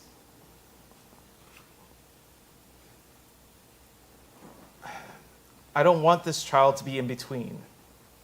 It took me long enough to find my own blackness. I don't want to lose it. Not now, not ever. I don't want this child to be white or mocha. I want this child to be black. And if it isn't? Then that be God's will. Sorry, sir. You have nothing to apologize for. It is I who owe you the apology. When Sarah first brought you home, she told us about you before. No, prepared you. She didn't want to. I insisted. I thought I would be open, colorblind, like you said, but I wasn't. I know. You could feel that? I tried to hide it. Better than my folks. You should have heard my father. What do you want to go marry some white vanilla for? There's not enough sisters, some fine chocolate that'll make you happy? But I won them over. Yes, you did. Now they wouldn't trade you for Beyonce. He's getting another piece of pie. Malik, I wouldn't want any other man to be the father of my daughter's child. Thank you, sir. Please stop calling me sir. Your parents trained you too well. Just call me Art. Yes, sir. Yes, Art. For the time I became a parent, I asked myself how open I would be to a child that's different. Chooses to be with someone different, different color, different religion, different Sexual orientation? yeah, yes. We tell ourselves we'll be able to support it, love unconditionally, but when it happens, it takes some time to get used to. I found my own children having bigger hearts than my own, more open, more accepting. I have a gay son. I didn't want it. Don't we know? No, you don't. I always wanted you, Robert, but I didn't want it for you because of what I felt you'd have to endure, how hard it is to be gay in this country. You have no idea. Knowing people who don't even know you hate you. I thought of my children or their children not being accepted by people because the color of their skin or who they choose to love makes me angry. Very angry. You're a Democrat, Dad. I am not a Democrat. You're a Democrat. You were once, dear, just like your hero Ronald Reagan. To think we almost named Deborah after him. What? You were going to name me after Ronald Reagan? Reagan Harmon. It had such a nice ring to it. You were going to name me after the man who mainstreamed the entire conservative movement? I love it. What happened? Oh, I put my foot down. He'd only been a one-term president at that point, and I thought, what if he doesn't get a second term? So I made a deal with your father. You made a deal over naming me? I got to name you after my grandmother, and your father got to name our next dog Reagan. That's how the dog got his name? That's the damn dog I ever had. Yes. God, I miss that dog. How could you ever think such a thing? I would have been scarred for life. Before he came along, America was in a very dark place. And we're not in a dark place now? God, we were making such progress. Now it's all going to be ripped away. Or maybe things have been moving a little too fast for people. Not fast enough for some. Maybe this election was a giant break to slow things down a little. Give us a little time to catch up. Figure out who we are, who we want to be. Forgive me, Malik and Hector, but I walk into a shopping mall in central Michigan here. It looks like the United Nations. New faces, beautiful faces, but different faces. New faces making new faces. We don't see ourselves in these new faces. It's like a sea of strangers. It's like we're disappearing. And now we're the strangers, the outsiders. Maybe it's good when we can no longer recognize who each other is. Maybe we'll stop hating each other. Everything is changing so fast. 10 years ago, did any of you see the same sex being able to marry? I'm sorry, but to me, marriage is between a man and a woman. And I'm tired of having to apologize for feeling this way. Now on the TV, we see women in a boxing ring kicking and punching each other in the face. How did we get to that? I don't understand that myself. It's called equality. If that's equality, you can keep it. Where's my America? Where's the America I grew up in? I don't recognize it anymore. People just want to protect what they've known. You keep being asked to be more open and accepting. But where does it end? You needed to make more babies. What, Hector? If you'd have made more babies, you wouldn't need people of color and immigrants to keep the economy moving. And you could have all stayed looking like each other. I'm sorry, Hector. I didn't phrase that the best. No, you couldn't have said it any better. It was honest. something that's missing from most of these conversations. I'd rather honesty that stings than all this political correctness. You voted for a man who has vowed to put a wall up across the border, send the undocumented back. But you have accepted a man as your son-in-law whose own father is undocumented, who, if you really believe the way you voted, you would turn him in for deportation. I would never do such a thing. It's easy to be tough on immigration when you don't know the people. But once you get to know us, you find we're not all that different. You believe in Jesus, right? Our Lord and Savior. Love thy stranger. Jesus was an immigrant too. You can't have it both ways. You need to make a choice which side you're on. And not because I'm your son-in-law, but because it's the Christian thing to do. Damn, I really put my foot in it this time. Not the first time, not the last. That probably cost me my next piece of pie. There's plenty more for you, Hector. Don't worry. Deborah, I had no idea you had that in you. So, when are you two going to give us some grandchildren? I want to, but We're working on it. I'm not sure how I'm going to do it. Children and work. The one income earner in the family. That's an America I would like to get back to. You mean keeping women down? I wasn't doing it to keep your mother down. It used to be a source of pride for a man to provide for his family, having the mother to watch over the children, not some underpaid, overstressed out daycare worker. And why was it the mother? Because they're better at it. That is so sexist. Oh, it's true, dear. I was better at it than your father. I mean, I can't even imagine what would have happened if we'd switched roles to all of you. Staying home with you after you were born were some of the best years of my life. Until I went a little crazy. Do you remember that? Like it was yesterday, my love. We went to college to get ahead, and now we owe over $100,000, and we don't know when we'll ever be able to buy our own house. They're not colleges anymore. They're mega businesses. The education cartel. Over in Ann Arbor, they're paying that Jim Harbaugh $5 million to coach football. Not a teacher, a college coach. $5 million. And my kids end up with a six-figure school debt. What does that teach? Capitalism, Dad. It teaches capitalism. If that's capitalism, you can have it. You're not a Democrat, Dad. You're a socialist. I am not a socialist. A democratic socialist. I'm not a democratic socialist. All we ever wanted for you children was to go further than us. The American dream. The American dream is dead, Dad. When did that happen? How the hell did that happen? How did this country become so expensive? How did it become so divided?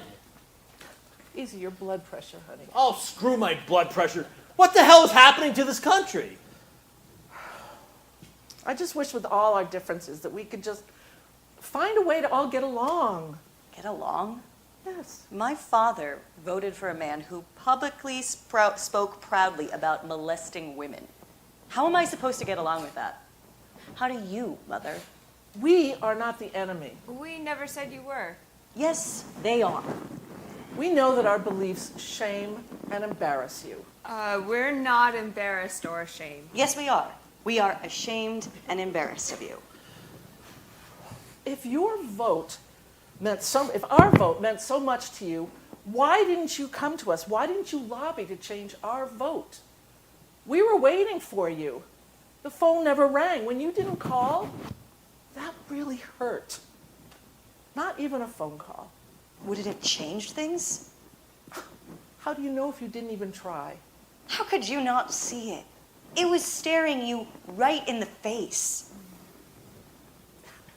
It's just it. None of this is obvious. I mean, who knows who or what to believe anymore? The truth.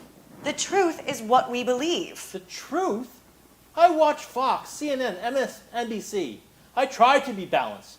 I watch until my eyes are red and no longer nearer to the truth than when I started. Deborah, you may be right about one thing. Something is broken in this country. We live in the richest nation in the world, but everyone is so angry. And this meanness. We've all become so mean to each other. We say we love America, but we no longer like each other. Talk to each other with respect. We're losing our sense of decency, civility. Everyone's starting to hate one another. Families separating over politics. And the end? Maybe I'm with Malik. Blow it all up and start over. Wow. My dad, anarchist Arthur. I am not an anarchist. You're an educated man. You're not one of them. What of who? Hillary's deplorables? Oh, she lost any chance of my vote when she said that. You don't think some of these people are deplorable? What way is that to describe people? If you listen to them being interviewed, they sound like idiots. Who wants some more pie? Enough with the comfort food, Bev. You want a bully you don't want a bully in the White House, but you have no problem bullying and demeaning people in intellect for not voting how you voted. So you call them idiots? When you believe the world was created 6,000 years ago and that it was made in 6 days, yeah, you're an idiot. Shame on you, Deborah Harmon. We are becoming a stupid nation. Stop that! Call these people many things, but do not call them stupid. If there's anyone to blame for the intellectual state of this country, it's your liberal progressives who decided there was a better way to teach children. Let's not educate them. Let's develop them. Make the child the center of teaching. Let's teach them to teach themselves. Build up their self-esteem. Can't hold them back a year. Oh, that would be damaging their fragile egos. And what do we get after all these decades of progressive agenda? A nation of people who sure can think for themselves. Listen to all the talk radio shows. Everyone thinks they're an expert. But ask these same people to recite the first 10 amendments of the Constitution, they can't name 5. More than that, they think Germany, Italy, and Japan were allies during the Second World War. God forbid we ever impose a civics test for citizenship for everyone. The only ones passing would be the immigrants. You got that right. I've had to put up all my academic life with your educational elitists who think they're needed to reinvent the wheel. The wheel was working fine. Would anyone like some coffee? No coffee, Mother. The last thing we need is caffeine. Those people who so readily dismiss as stupid and built this country, the dam, the bridges, the highways, got us through the Great Depression, defeated the most evil man in history, went to the moon. When you ask how an educated person like myself vote for this president-elect, ask yourself, why would a less educated person vote for someone who brands them deplorable? When you're out there marching in the streets and chanting, "Not my president," you're refusing to recognize 60 million of us. 2 weeks ago, people who felt ignored and invisible for so long finally rose up and said, "My vote counts. My vote counts." You may brand them idiots, but right now, dear, you're standing in their red state. And don't think I'm not ashamed of it. How dare you? You grew up with these people. Good, hardworking people who do the best they can to put food on the table, a roof over their heads, and provide for the people they love. You think when we vote opposite of you that we're trying to hurt you? We're not even thinking about you. We're voting for ourselves, our families, our values, our needs. Every morning I wake up, I ask myself, what good can I do today? Other than flipping some electoral college elector, what good have you done today, my beautiful firstborn? You couldn't agree to disagree for one day? I don't want to agree to disagree anymore. If I disagree, I want to disagree. There's so many people out there telling us what to do, how to think, how to act. Politicians, pundits, preachers, we become so preoccupied listening to these voices, we've lost our own voices. We no longer know how to talk to each other. No one talks to each other anymore. Everyone writes each other, texting, tweeting, messaging, posting. We write and read each other and think we're talking to each other. That's not talk. You need to stop listening to these voices out there and stop typing and start talking to one another again. Face to face. Have a conversation, not win a conversation. Everyone wants to win the conversation. It's not about winning. It's about hearing each other. We talk about critical thinking. What about critical listening? We need to start to listen to each other. In the end, our conversations here in this house are the ones that will matter the most. You want truth? We can find more truth in here together than we'll ever find out there. Find out what separates us, but also what binds us. Deborah, you may dislike Ronald Reagan, but did you know he was the one who said, all great change in America begins at the dinner table? I like that. Ronald Reagan said that? Yes. And you were spared being named after. You want to win hearts and minds? It's not out there. It's right across the dinner table. Across this living room. Get out all of your bubbles and start to listen to each other. Stop attacking, accusing, diminishing, stereotyping, disregarding, labeling. Full disclosure, I'm as guilty as any of you. Time to start listening and really hearing each other. Not hurt each other. Help each other. What they can get done in Washington, can't we get done here as a family? If we can get along together in here, how can we ever expect America to? The change we want starts right now. Who's in? This feels dangerous. Good dangerous. What are you getting us into, Arthur Harmon? I'm not going to stop calling electors if I want to. Can I wear my MAGA hat inside? No hats inside the house. Not even John Deere.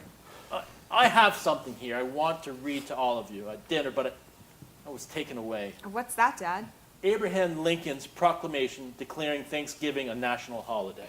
Dad, do we really have to read I'd this? like to listen to this. Me too. All right.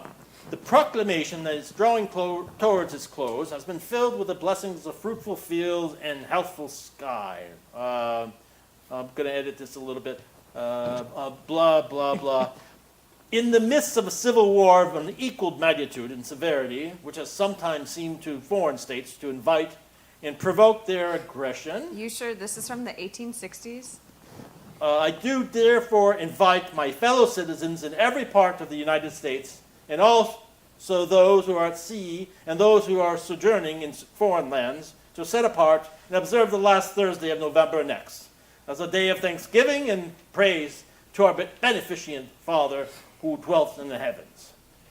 With humble penitence for our national perverseness and disobedience, commend to his tender care all those who have become widows, orphans, mourners, or sufferers in the lamentable civil strife in which we are unavoidably engaged, and fervently implore the interposition of the Almighty hand to heal the wounds of the nation and to restore as soon as be consistent with the divine purposes to the full enjoyment of peace, harmony, tranquility, and union. That sure beats 140 characters. I have a special pecan pie, another secret family recipe. Would anyone like some? Good. And then we can keep talking. And listening. And eating. No one's forcing you. I'll be right back. I'm sorry for what I said earlier, Robert. It's not a question I haven't asked myself. Forgive me, Robert and Hector and Malik and all of you. I'm a work in progress. You say that again. Nothing gets by that woman. You really feel like you're disappearing. Yes. Yes. I'm sorry about your Trump signs. We just have to make sure that Fred and Merle never find out. Reagan Harmon? It didn't happen. Move on. All right. So, who wants to begin or continue?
right now, where we engage with the audience and get your feedback on the play. And we have two very special guests here tonight, a red voice and a blue voice. Social Democrats. They're members of Braver Angels, a national organization. I'm not sure, have any of you heard of Braver Angels? Okay. They are an organization that has been going on for about 7 years, and it's about reaching across the aisle, common voices, talking together, learning how to hear each other and work together. And they're going to be with me tonight, and we're going to field questions from you and how you reflected on the play and your thoughts and feelings, and getting Dan Feliciano and Mary Kay with us. So we're going to start in about 5 minutes. You can just, if anyone who would like to stay, just stretch, possible bathroom, and we would love to have you stay with us. And 3 pieces of pie on the front. Yeah. Good. So just give us about 5 minutes, and we'll let everybody stretch and do that. We're going to bring some chairs up for us. Well done, Tim. Thank you.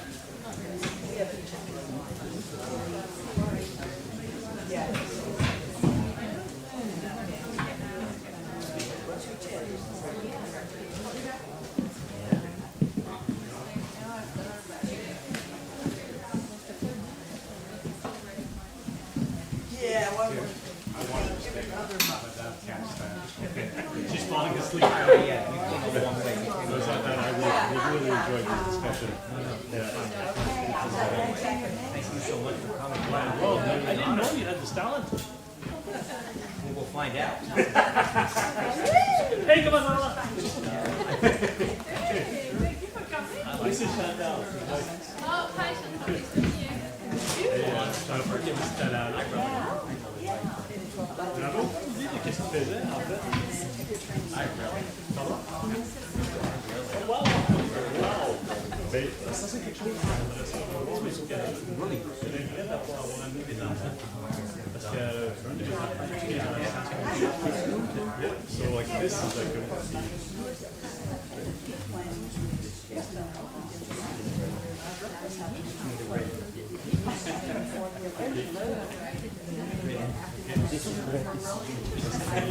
You wore the red, but you're a blue. You wore the blue, and you're a red. You know? I was going to wear my Christmas shoes.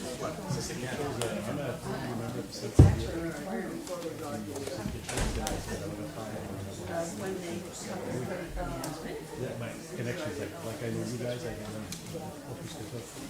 because right now, the last 2 years, I've been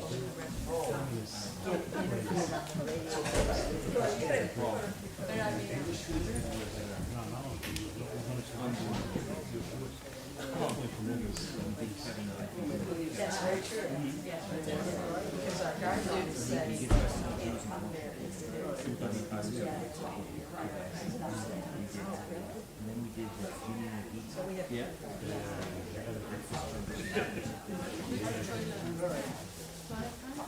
so sorry I'm staying to hear this and have a discussion. Safe drive. Safe drive. He came all the way from Montreal. Yeah, pick up some handouts about Braver Angels on the way out. Yes, yes. How long does it take to get to work? It'll be hour and 40 minutes to 45 to 2 hours. Yeah. So we're neighbors. He lives just around the corner, and good. We're an hour and a half. He actually ran for a city council, so he had a little politics in the background himself. You ran for what? City councilor In Montreal? in Brossard, a town. Brossard, if you know, is the first town over the Champlain Bridge, and we've gone up to Montreal. So. I think we can begin. So, first question I have is, any people out there come from a family of Reds and Blues? Okay, so, what did you think, Dan, of what you heard and felt? And how Well, one of the reflects? things that struck me is I've never really had a contentious Thanksgiving like this, to be perfectly honest with you.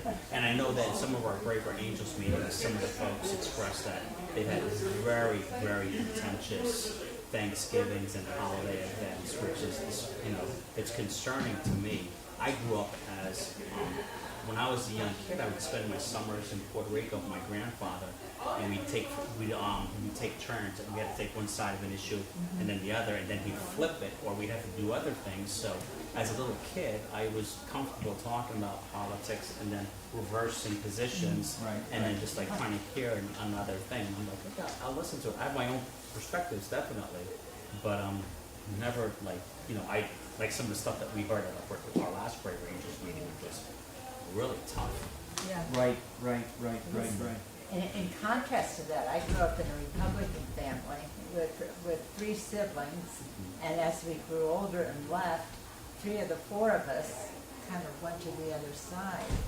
And it was not over the Thanksgiving table, because my brother was in Indiana and I was here, but the conversations were difficult. I mean, I became a little like Bev. Do we have to talk about that here? Why don't we talk about what you're doing? Well, what he was doing was listening to Fox, and yeah, it could get a little tricky. Yeah, and there was the line in the play, if we can't get along as a family, how do we ever expect America to? And it really was about the change starts right here in our house. And we're going to have to learn, with the different voices that we have in this house, we're going to have to learn to try to speak to each other and to hear each other. And it was that line came late in the development of the play. We talked about critical thinking. What about critical listening? And I think that's a thing that is hard to develop. I think we have the critical think. We have a lot of critical thinking, but it's the listening part, I think. But any thoughts you have? The balance between the red and the blue voices and what you're hearing about from each side, or was there a sense of balance? Each side was represented? You mean in the play? Yes, in the play. I mean, what was interesting is it kept shifting. I mean, you'd think that there were 2 sides, and then there was a 3rd side and a 4th side, and different, and you kept kind of repositioning each of the sides, which was. I think there's a lot of dimensions, right? You had racism, you had race, you had politics, you had gender. So it was really multi-dimensional to them, and it was interesting to hear, because let's be honest, we all have our biases, and we're all hypocrites, right? And I think when you listen to it, you take one firm stance, but then you realize, well, I got this other side of me that's a little softer on these issues, and how do you deal with that, and what label do you, what party attracts you to that? So Yeah, there was something that came late in the development of the play, was the scene with the mother and the daughter, and the mother was revealing that the daughter was born out of pro-life, and the mother had pro-choice at that time, but she chose life. And then she said, well, what are you, mother? Are you pro-choice or pro-life? And she said, both. And that, I think, is the complexity we have. And sometimes I think, as a society, we're asked to divide between one camp or in the other camp. And I'm a fiscal conservative and a social liberal. So I'm still trying to find my party, to represent those. But any other thoughts? Well, I offer, one of the challenges for people is how do you manage these conversations, even if you have the concept. And I mean, this is something we're doing in Braver Angels. So we have workshops that lay that out. The listening is the first step. And, what does it take to do that? Or what are the steps? We have 4 steps. And maybe you could work that in there. I don't know. Right. And the other thing that struck me is, we sort of have 3 models now of dealing with conflict. It's flight, it's fight, it's avoidance, where you try to just be in a space where you don't engage. But people really need to have constructive ways of engaging healthy ways. I think that's what we're trying to teach in Braver Angels. Right. I think the flight, you saw the daughter trying to leave. The fight, they come back and fight. And then the avoid is the small talk that they're trying to have, Yeah. and then they're going, oh God, this is so boring. Or the mother saying, let's not talk about politics, but that doesn't work. No, exactly. That was. You That end was up with the elephant in the room or the donkey in the room, depending how you look at it. right. Go break into the room. I'm reminded of a conversation we had, which you've probably forgotten a long time ago. But we're in Vermont. I grew up in a blue bubble up here, and I don't have any Republican friends. So when this Republican friend back there got me interested in Braver Angels, it was like, okay, what do we do? And I can remember the first conversation we had over coffee. You were saying that it shouldn't just be the mission of Braver Angels to address the Republican divide, but what you thought was more important was to teach people how to listen and talk. And I thought, yeah, that would be an even better mission. Yeah, we've got to learn to listen. Similar to how you were raised. My stepfather was a gaucho, Republican, staunch Reagan man, and he married my bleeding heart, liberal, feminist mother. Wonderful. And the conversations at the table were exactly what you just shared. It was, you could show up, and any of my friends were invited to come to the table and bring, because in a lot of ways, my mother was an educator. The kids came and would talk about sex, drugs, politics, all these things that were off the table in their own homes, but they were safe in our homes.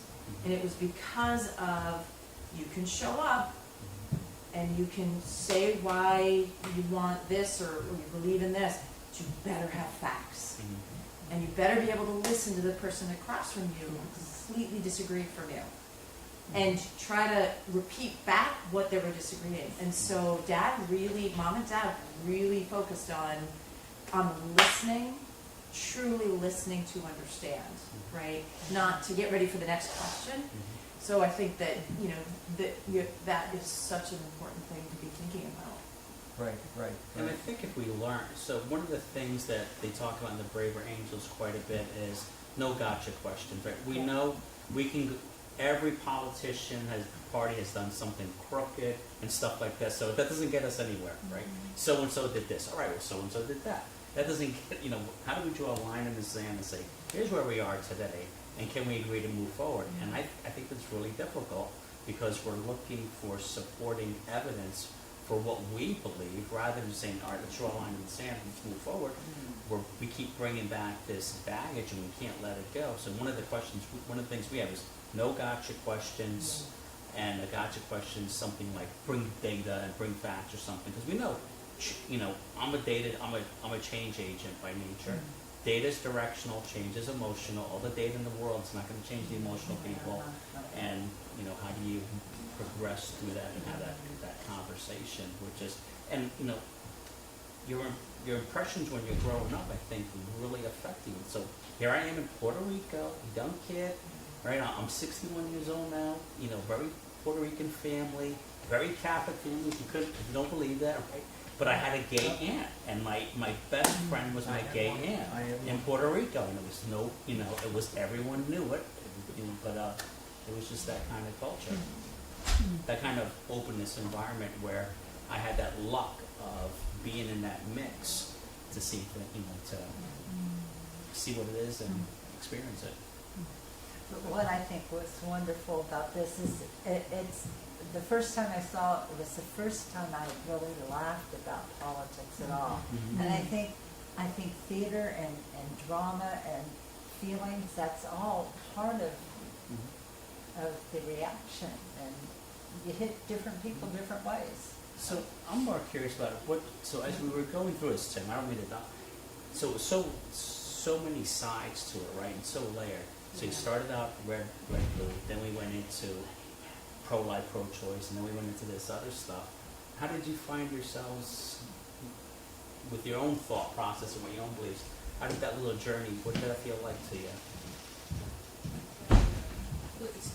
It certainly felt really liberating once we got into people revealing what they were, who they actually voted for, and Monique's character saying, okay, well, I was really wanting to blow the whole thing up, and I think those extra dimensions of where we all really lie earlier on, you know, when you're watching the thing, it's feeling really cagey, like, you know, these typical red-blue perspectives, these characters that we're used to seeing, and then I think that it's, you know, everybody wants to see themselves reflected, and so it's really nice. The nice thing that we all discover when we do have conversations, and when we do see ourselves reflected in each other, is how much we have in common, and so I think that those moments where when people started to go off the rails is when they actually find the common ground of like, yeah, none of us want this ridiculous system the way that it is, and none of us want a lot of the actual effects. You know, we're all acting out of our own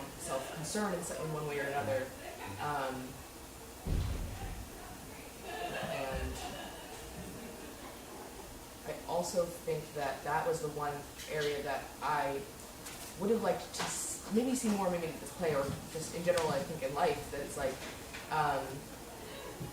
that we often talk about bridging the divide over politics, and at the same time, like, the divide over politics, you know, who we vote for ultimately, like, how much effect does it have over the system? Yes, a ton, obviously, and at the same time, like, you know, like, obviously this isn't a play about local politics or other effects, but like, when people start to go off the rails and talk about what really matters to them, does who wins the presidential election really matter to you? What effects of that do you really care about? I think that it would be interesting to have the play at a couple more instances show how ridiculous it is, and how many, I mean, obviously I know that the marriage, for example, is a thing. It's like, that's a real world consequence that somebody really cares about, that is going to be affected, that has nothing to do with this ridiculous election. But I think that there are a lot of things in our day-to-day lives that that really highlight how absolutely ridiculous it is, that we're feuding over two people who have ultimately pretty much similar interests in terms of like the effect of the American government. When in our day-to-day lives, like, there's Well, you find here in the two sisters, they're in the kind of the same side. They're on the left, and the one's a liberal, and one's a progressive, and it's like they're getting at each other. It's within their own party. There's not this common agreement, and the daughter Sarah says, we have to get to know them. We're going to have to get to know them. And the other daughter is, I don't want to know these people. I don't have the energy to know them. It's hard enough to fight them. And those are the different awarenesses. And I felt like Deborah is the hardest one to crack. The daughter with Hector, Hector's wife. And what I was trying to do was at the very end, when she says, Dad, you really feel like you're disappearing. She's heard him. She's listened. She's heard him for the first time. And for me, that was like the door has opened a couple of inches now. And I felt maybe there's hope here. And I wanted it. I don't know if any of you felt like that there was a sense of hope towards the end. His family may have a chance to heal. I wonder if it would have been stronger to have Sarah be the one who was given the sort of the talk at the end, because the father and the other daughter were going at each other. She was the one who seemed to be trying to bring it together, so that would be something I would think about. As we're talking here, what I'm reflecting on is how identity, how politics has become so central to people's identity. This is even a change from the Reagan era. You know, we used to, our identity had many dimensions to it, and somehow we've let politics become so like the core identity, the most important identity. And I think this is one of the issues. And I'm actually writing a book, and our working title is, well, we've got to shorten it, is politics really more important than friends and family? How we're being manipulated, and practical steps to make our lives and country better. So we're shortening the title, but it's somehow people are going to step back and go, wait a minute, what's really more important here? Yeah. Isn't family more important Well- than politics? And how do we convey that message somehow? There's a line in the play that I had, but I took it out. I'm thinking of putting it back in, and it says, "What's more important, party, candidate, party, country, or family?"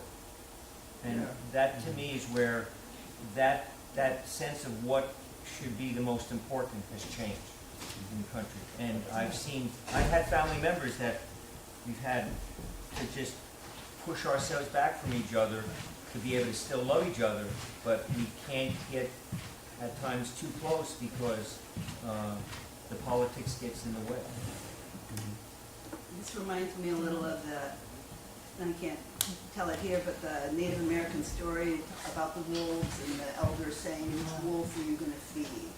You know, Right. or in a more simple way also the concept of after you've been talking with somebody or engaged with somebody, as you part, did you leave that person feeling warmer or cooler?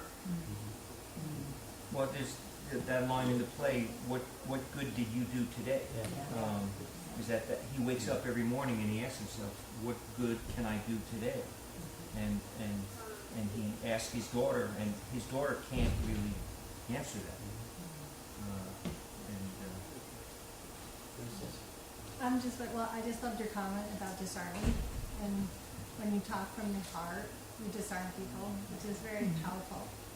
And the second follow-up to that is that why would you not feel comfortable being in your family being discerned?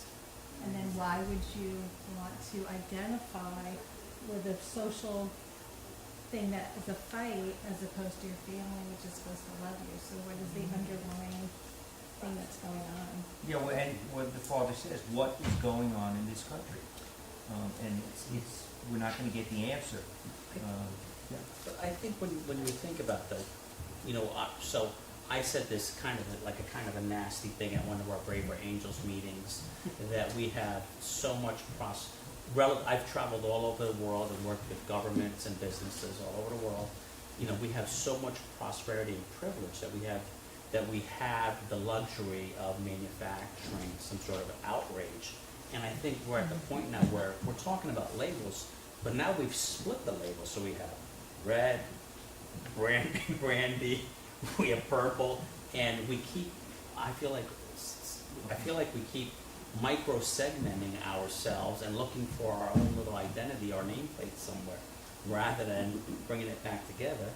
We're further dividing it, and then we have that other dimension of where are we on that Maslow's hierarchy of needs, right? I spoke to one friend of mine, I said, I can't rub two dimes together, never mind pronouns, I need to figure out how to get paid. Forget what you're going to call me. And they were just like, these are the things that are important to us. Right. And it's where you are, what your perspectives are. Yeah, I think that's one of the challenges in engaging in conversation is people who are in that conversation, they each have different things that are important to them. Right. And we have to learn, okay, so that's what's important to them. So what's important to me isn't important to them. And I have to get that. I have to hear that and not try to say what I think is important is what should be important for you. And that's a problem. That's where I think we get into conflict. And I've always felt that our biggest flaw can be, as human beings, we want to be right about things. We don't want to be wrong. We want to be the one who's right. And the person who can admit, I'm wrong, I think that's where the space begins to grow and to go ahead. Think about the meeting right now. I'm sorry. Yeah. Well, the meeting right after the Thanksgiving event, when we had that meeting, and there was a person that joined us to listen in, Right. and he was like, and there was you and I dialoguing over the election, and he's like, you guys are so different, but you guys are going out? You remember? Right. Yeah, there was a guest at the last Braver Angels meeting, and he saw you know, I'm more, I guess, blue. I don't. You're supposed to wear red tonight. Right? You're supposed to wear blue, but he listened to us and he was like, "Wow, is there really much difference between these two?" But and he knew that they're separate voices here. But because we've been doing this for a while, he was sort of like, "I'm not sure what's new here." Yeah, that type of thing. And that's, I think, kind of a goal. Is that he was witnessing a kind of a real civil discourse, civil conversation.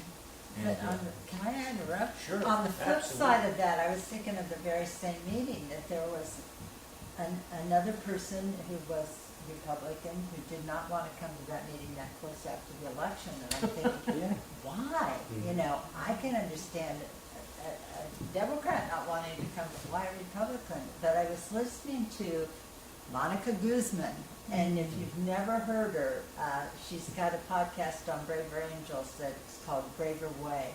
And she had people answer questions about how they were feeling after the election. And the common thread was fear. It wasn't just the Republicans fearing, it was the Democrats fearing, and people not knowing how to bridge that. So that exists too, but that's a commonality. So we've got that. So at our Brave Angels meeting right after the election, that's when I asked people to say how you feel in 2 words, fear was most common in that room, in addition to not. I think of 2 things. One is how when people force themselves in some way to take a step back and learn the skills of how to engage across the divide and across your reactivity and fear, it really is pretty powerful and wonderful. But it takes some bravery.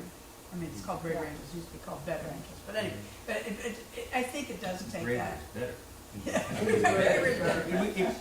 Well, it was originally after the Better Angels were in nature Abraham and Lincoln. the Gettysburg Address. Somebody had Better Angels. Right, it was copyright or But I just want to also add Ken that Burns, the filmmaker. Ken Burns? Yeah. That's But right. He's the Better Angel Society. He like sued Braver Angels or whatever. Yeah, something like that.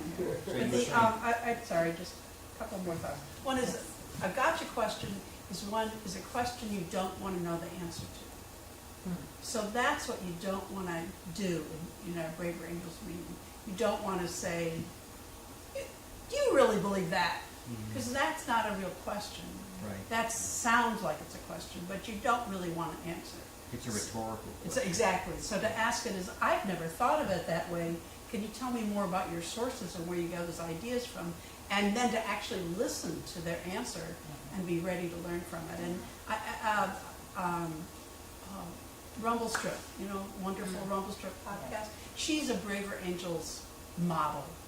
She's just incredible. You should listen to her all the time. But she talks about seeing the ideology instead of the person. And I really feel that's what it's about. It kind of goes with that not listening part.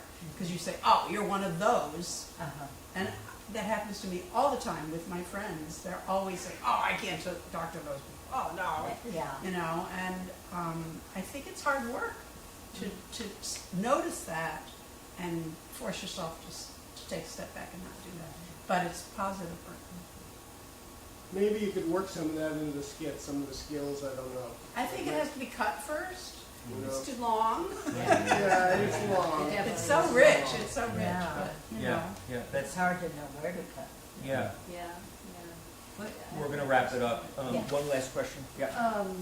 More of a comment.